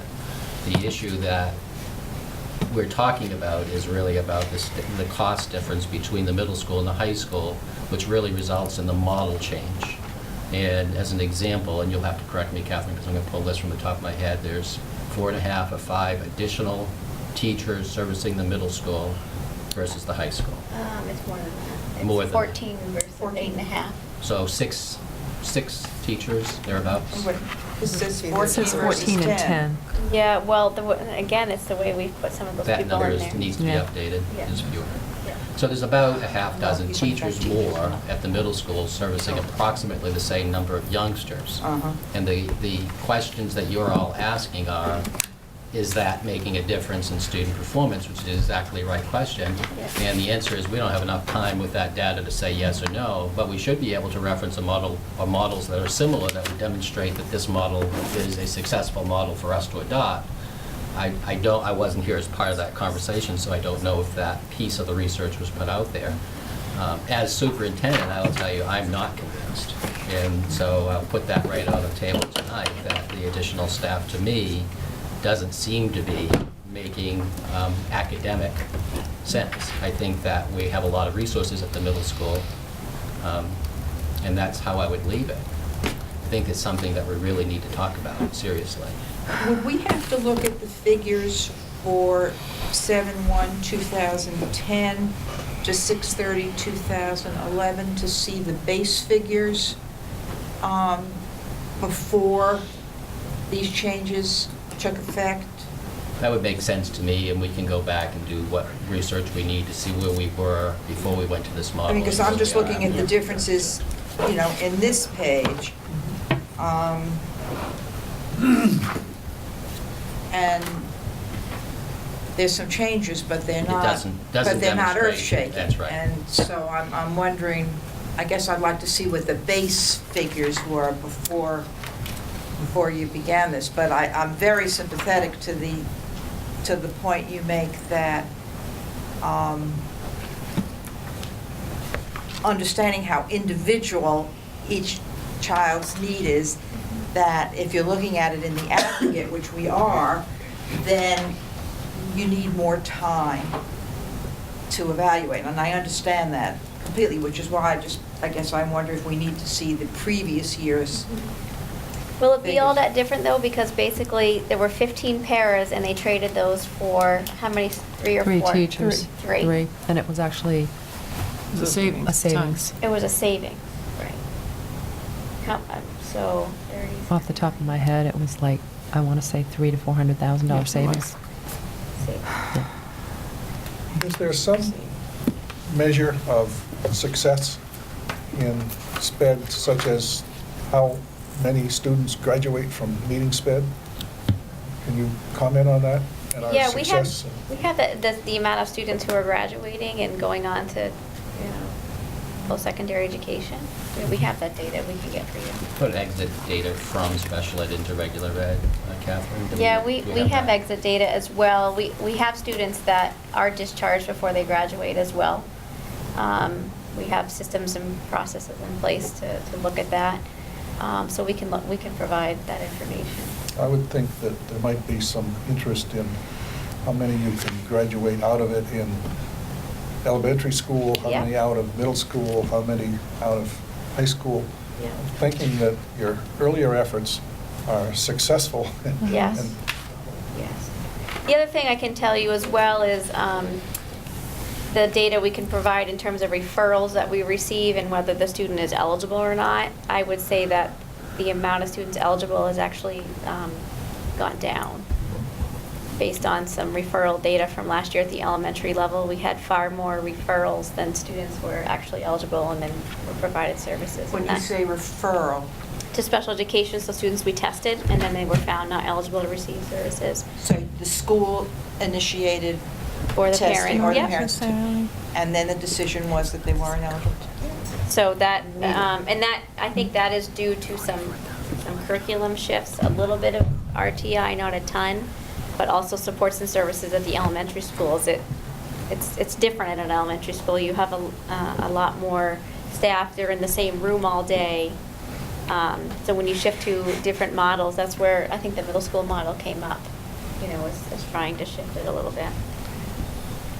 at the same time, I was impressed by a comment made by one of my co-members here, that the district is not adverse to entering children into special ed, that the district provides services as requested as opposed to fighting that service. Well, I guess So that's, they either qualify or they don't qualify, Yeah. Tom. Yeah. If they qualify, you don't have any choice but to provide services appropriate to the identified disability. If they don't qualify, then we're not accepting them into special ed. They're a youngster who will get extra help through RTI or through the classroom. Megan? I'd like to jump to page 11 and 12 and ask about, and 13, about the psychological services, Yeah. in particular at Massway. We, looks, we don't have that position at Massway anymore, based on, or, well, we, this year we're contracting that position. okay, where's the contracting portion in the budget? So I For- know exactly, For this year? yeah, Massway. Well, the contracting's gonna come out of the contracted services line, so we'll be in the red there, right, Sue? But that salary will still be in there to cover it. So instead of hiring a ORCSD employee, we contracted that service. Because, okay, I'm just going to tell you what I see, and Yeah. I know I've got to be missing something. So I see that we had a $44,000 salary that's not there, and then I look at line 168, contracted services, psychology, Massway, and we have $2,500 plus another, I don't know, that's a huge differential. Yeah. There should be some salary in that Massway one. So I guess I'm saying. here- Yeah, that's missing. Yeah. There's got to be, No, there should be a salary there. In the Massway psych sped, there should be a salary in there. There should be. It's missing. okay, Yeah, it's missing. okay. And I bet it's because we ended up contracting, so payroll probably, It wouldn't pull they it know over. that, There's so they didn't nobody roll there. that over. Well, it Okay, wouldn't so roll it the over if there's nobody contractor. there. Right, nobody So there, the no tw- person there to roll over. So there's $2,500, that's just like something outside, above and beyond? And What then line there's are going to you be a at? contractor who's making a 168. salary on top of that? Yes, so that's in the event, well, it's for 170? a few reasons. In the event our testing becomes, more than that our staff member can provide, it's when we have to pay for an outside evaluation. So we might have an outside evaluation that we seek or a parent seeks for us to then pay as part of special education. So why is it just for Mass? Is it for other, oh, I'm sorry, maybe I just missed it. Are there other similar line items as 168? Yeah, so for- 169 is for Meharmet. Okay. so I And didn't then see. 170 is for the middle school, and 171 is for the high school. Okay, I didn't understand that. So we should expect an increase then, or at least, the $44,000. Needs to be- That needs to be added to the proposed budget. It does. Okay. And My, David was first. David? Going back to the middle school model, it seems that if the model is going to work, then a certain number of the students that move from the elementary to the middle school who have one-on-one paras need to be reevaluated within the idea of that model, and they would not have one-on-one paras. And we do that. And we did have students who did not follow, or they went to one adult for 5 students versus one adult for one. So that adjustment did occur. So that adjustment did consistent occur. with the I just model. gotta tell you, there's a bubble right now. I understand. Yeah. So was there a net reduction or not? Yeah, they're, the 4th grade teams, we meet with the 5th grade team, and we sit down with the family and do a transition meeting and talk about what services look like in an elementary model versus a middle school, and we write the IEP to meet their needs for middle school. So is that reflected in the movement of those paras into the middle school yet? Does this budget reflect that movement? With the amount, not anticipated yet, because we're not at transition And I think time. that was the heart of David's question. is Yes, Where's the so- number? Is there a reduction? The Yeah. answer is not yet. We can't because we haven't- anticipate yet, because we don't know if the student will be ready by June to make that leap, so. getting back to Megan's question about a professional psychologist. The professional psychologist that we hired at Mastway, I believe, was to share the job, or was half-time share between Mastway and Meharmet. She's just Massway contracted services. So do we have a psychologist at Meharmet? Yeah, 3 days. And so where do we see that? That's under the Meharmet, 139. Okay, so that's Meharmet and then the middle school has one as well. The middle school is .5, and it's the same staff member at the high school. He's .5 there. Okay, so the question that you said to Megan, that she should follow down to 168 and 169. Yep. How does, I don't understand. So why do we have additional funds for contracted services for psychologists? So, yes. Yes, okay. So sometimes we have to conduct an evaluation that our school psychologist can't do, or we agree that we're going to hire an outside agency to do it based on a number of factors. Okay. Sometimes, as part of a disability, let's say we have a student with autism, well, there might not be a specialist in the area that we all agree to use, so we have to go to Children's or Mass General. So those evaluations cost more, and for New Hampshire rules and regulations, some disabilities require the authorization of a licensed physician. So when we're talking doctors, we're talking bigger bills and more money. The good thing about these evaluations is if we do them thoroughly and right, we don't have to repeat that medical evaluation, because once you get a medical diagnosis, it shouldn't change. And then sometimes we have to pay for an evaluation because the parent is asking for a second opinion. Okay, thank you. What percentage of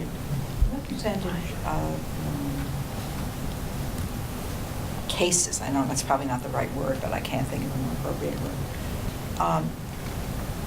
are you not able to resolve satisfactorily through the IEP process, or are you to go to mediation, hearings, or anything else? So less than Getting a little 1%. tricky there. Less than 1%. Yeah, But yeah, they- not but- many. Yeah, when we go through that issue, it's usually a very intense lawyer, district, parent kind of conversation to bring something to resolution, but it's a very small number.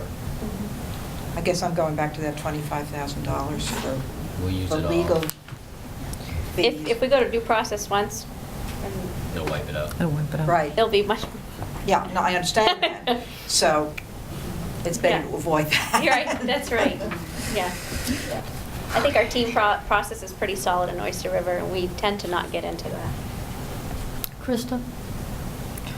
Okay, so I think part of the confusion that's coming in between the middle school model and the budget is that we haven't had, one is whether or not the model is working academically for the kids, and two is what does that in turn into for a budgeting process? Because it seems like they're working independently of each other at this point when we need them to be working together so that Sue can predict, or Catherine can predict from year to year, what the likely percentage of para decrease will be once the students are reevaluated as to whether or not they need a one-on-one para, because that's the piece that we're definitely missing. And we continue to bring the money over from one budget to the next budget without knowing whether or not we're going to need those paras. And then therefore, we're having this extra money in our budget that we may not need. With that said, I am concerned and have been concerned about most of the line of questioning regarding this particular budget, because, I mean, I don't say anything because I have at least one child with an IEP and at least one child without an IEP. So, and that's going to protect my kids because I have 3 of them. I understand, you know, how important this is. So I don't want it to be inferred or understood or maintained that we don't want our district to be good in special ed, or we don't want kids to come here because they have an IEP, or might have an IEP, or could have an IEP, because most of the kids who come here, you know, they could have an IEP after they move here, and we're not going to kick them out because they have an IEP. That's discrimination. So, you know, I think we need to be careful when we're asking these questions, and I understand that we're a body that's supposed to be fiscally responsible, so we're asking questions that relate to the budget. However, these things and this particular budget is extremely variable, and we don't know from year to year what we're going to need. However, we can prepare for it the best we are able. And I think the one thing that we are not preparing for is that percentage, and it's probably because we don't know, because it's a new model and we haven't had it for very long. However, I think it's definitely something that we need to look at, because it could be a place where we're allocating significant funds and not spending those resources. So it could be contributing to our fund balance year after year. And we are doing that, Kristen. Yes, I know. Wonderful. I think what's hard too is, remember, this is reflecting what's in IEPs now. So out of fairness to our students, we want to make sure that we're covering what they need at this point, because we as teams have agreed to provide these services. So I want to make sure that those are in there. At Mastway, your psychologist is .8. At Meharmet, it's full-time. At middle school, it's .5, and at the high school, it's .5, and then a social worker that's .5. Not full-time at Meharmet.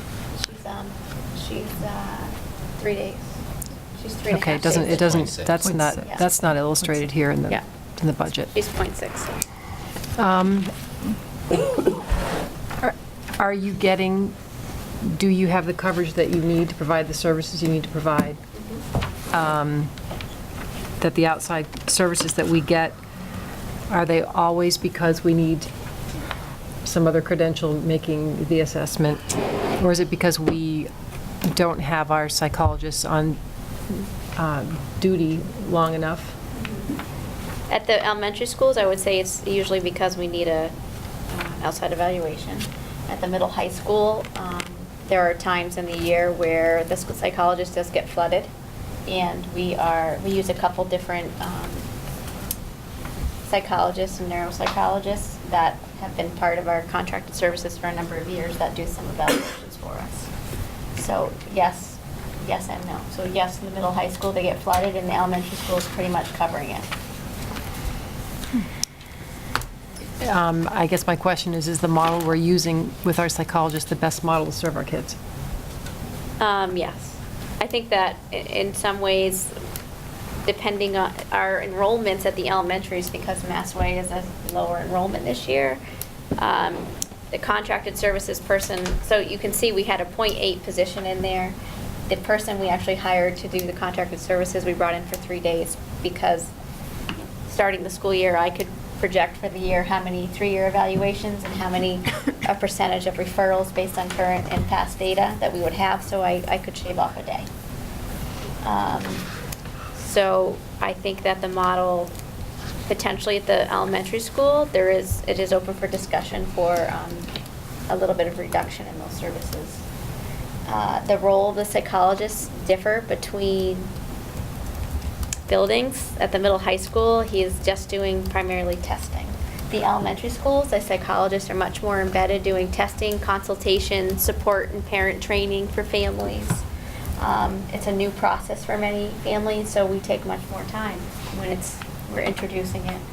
So they take more time doing that beyond just testing. Also, there's a big cultural component that the psychologists work with the principals and the guidance counselors in building the community. And what about the high school? Just testing. They have guidance counselors that are doing the social programming and the outreach and the transition. Thank you.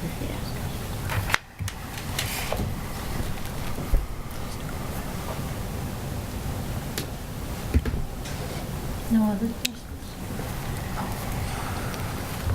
So leaving tonight, we think we owe you a summary document on special ed, kind of a 5,000-foot look at it instead of the line-by-line, detail by detail. And we'll have that for you. Catherine, is that something you think you can get done before our next meeting with the elementary and junior and senior high staff? Is that next week? Yeah. Okay, we'll have it for you at the next meeting. I calculated it's something like Thank you. 23% of the budget. Motion to adjourn.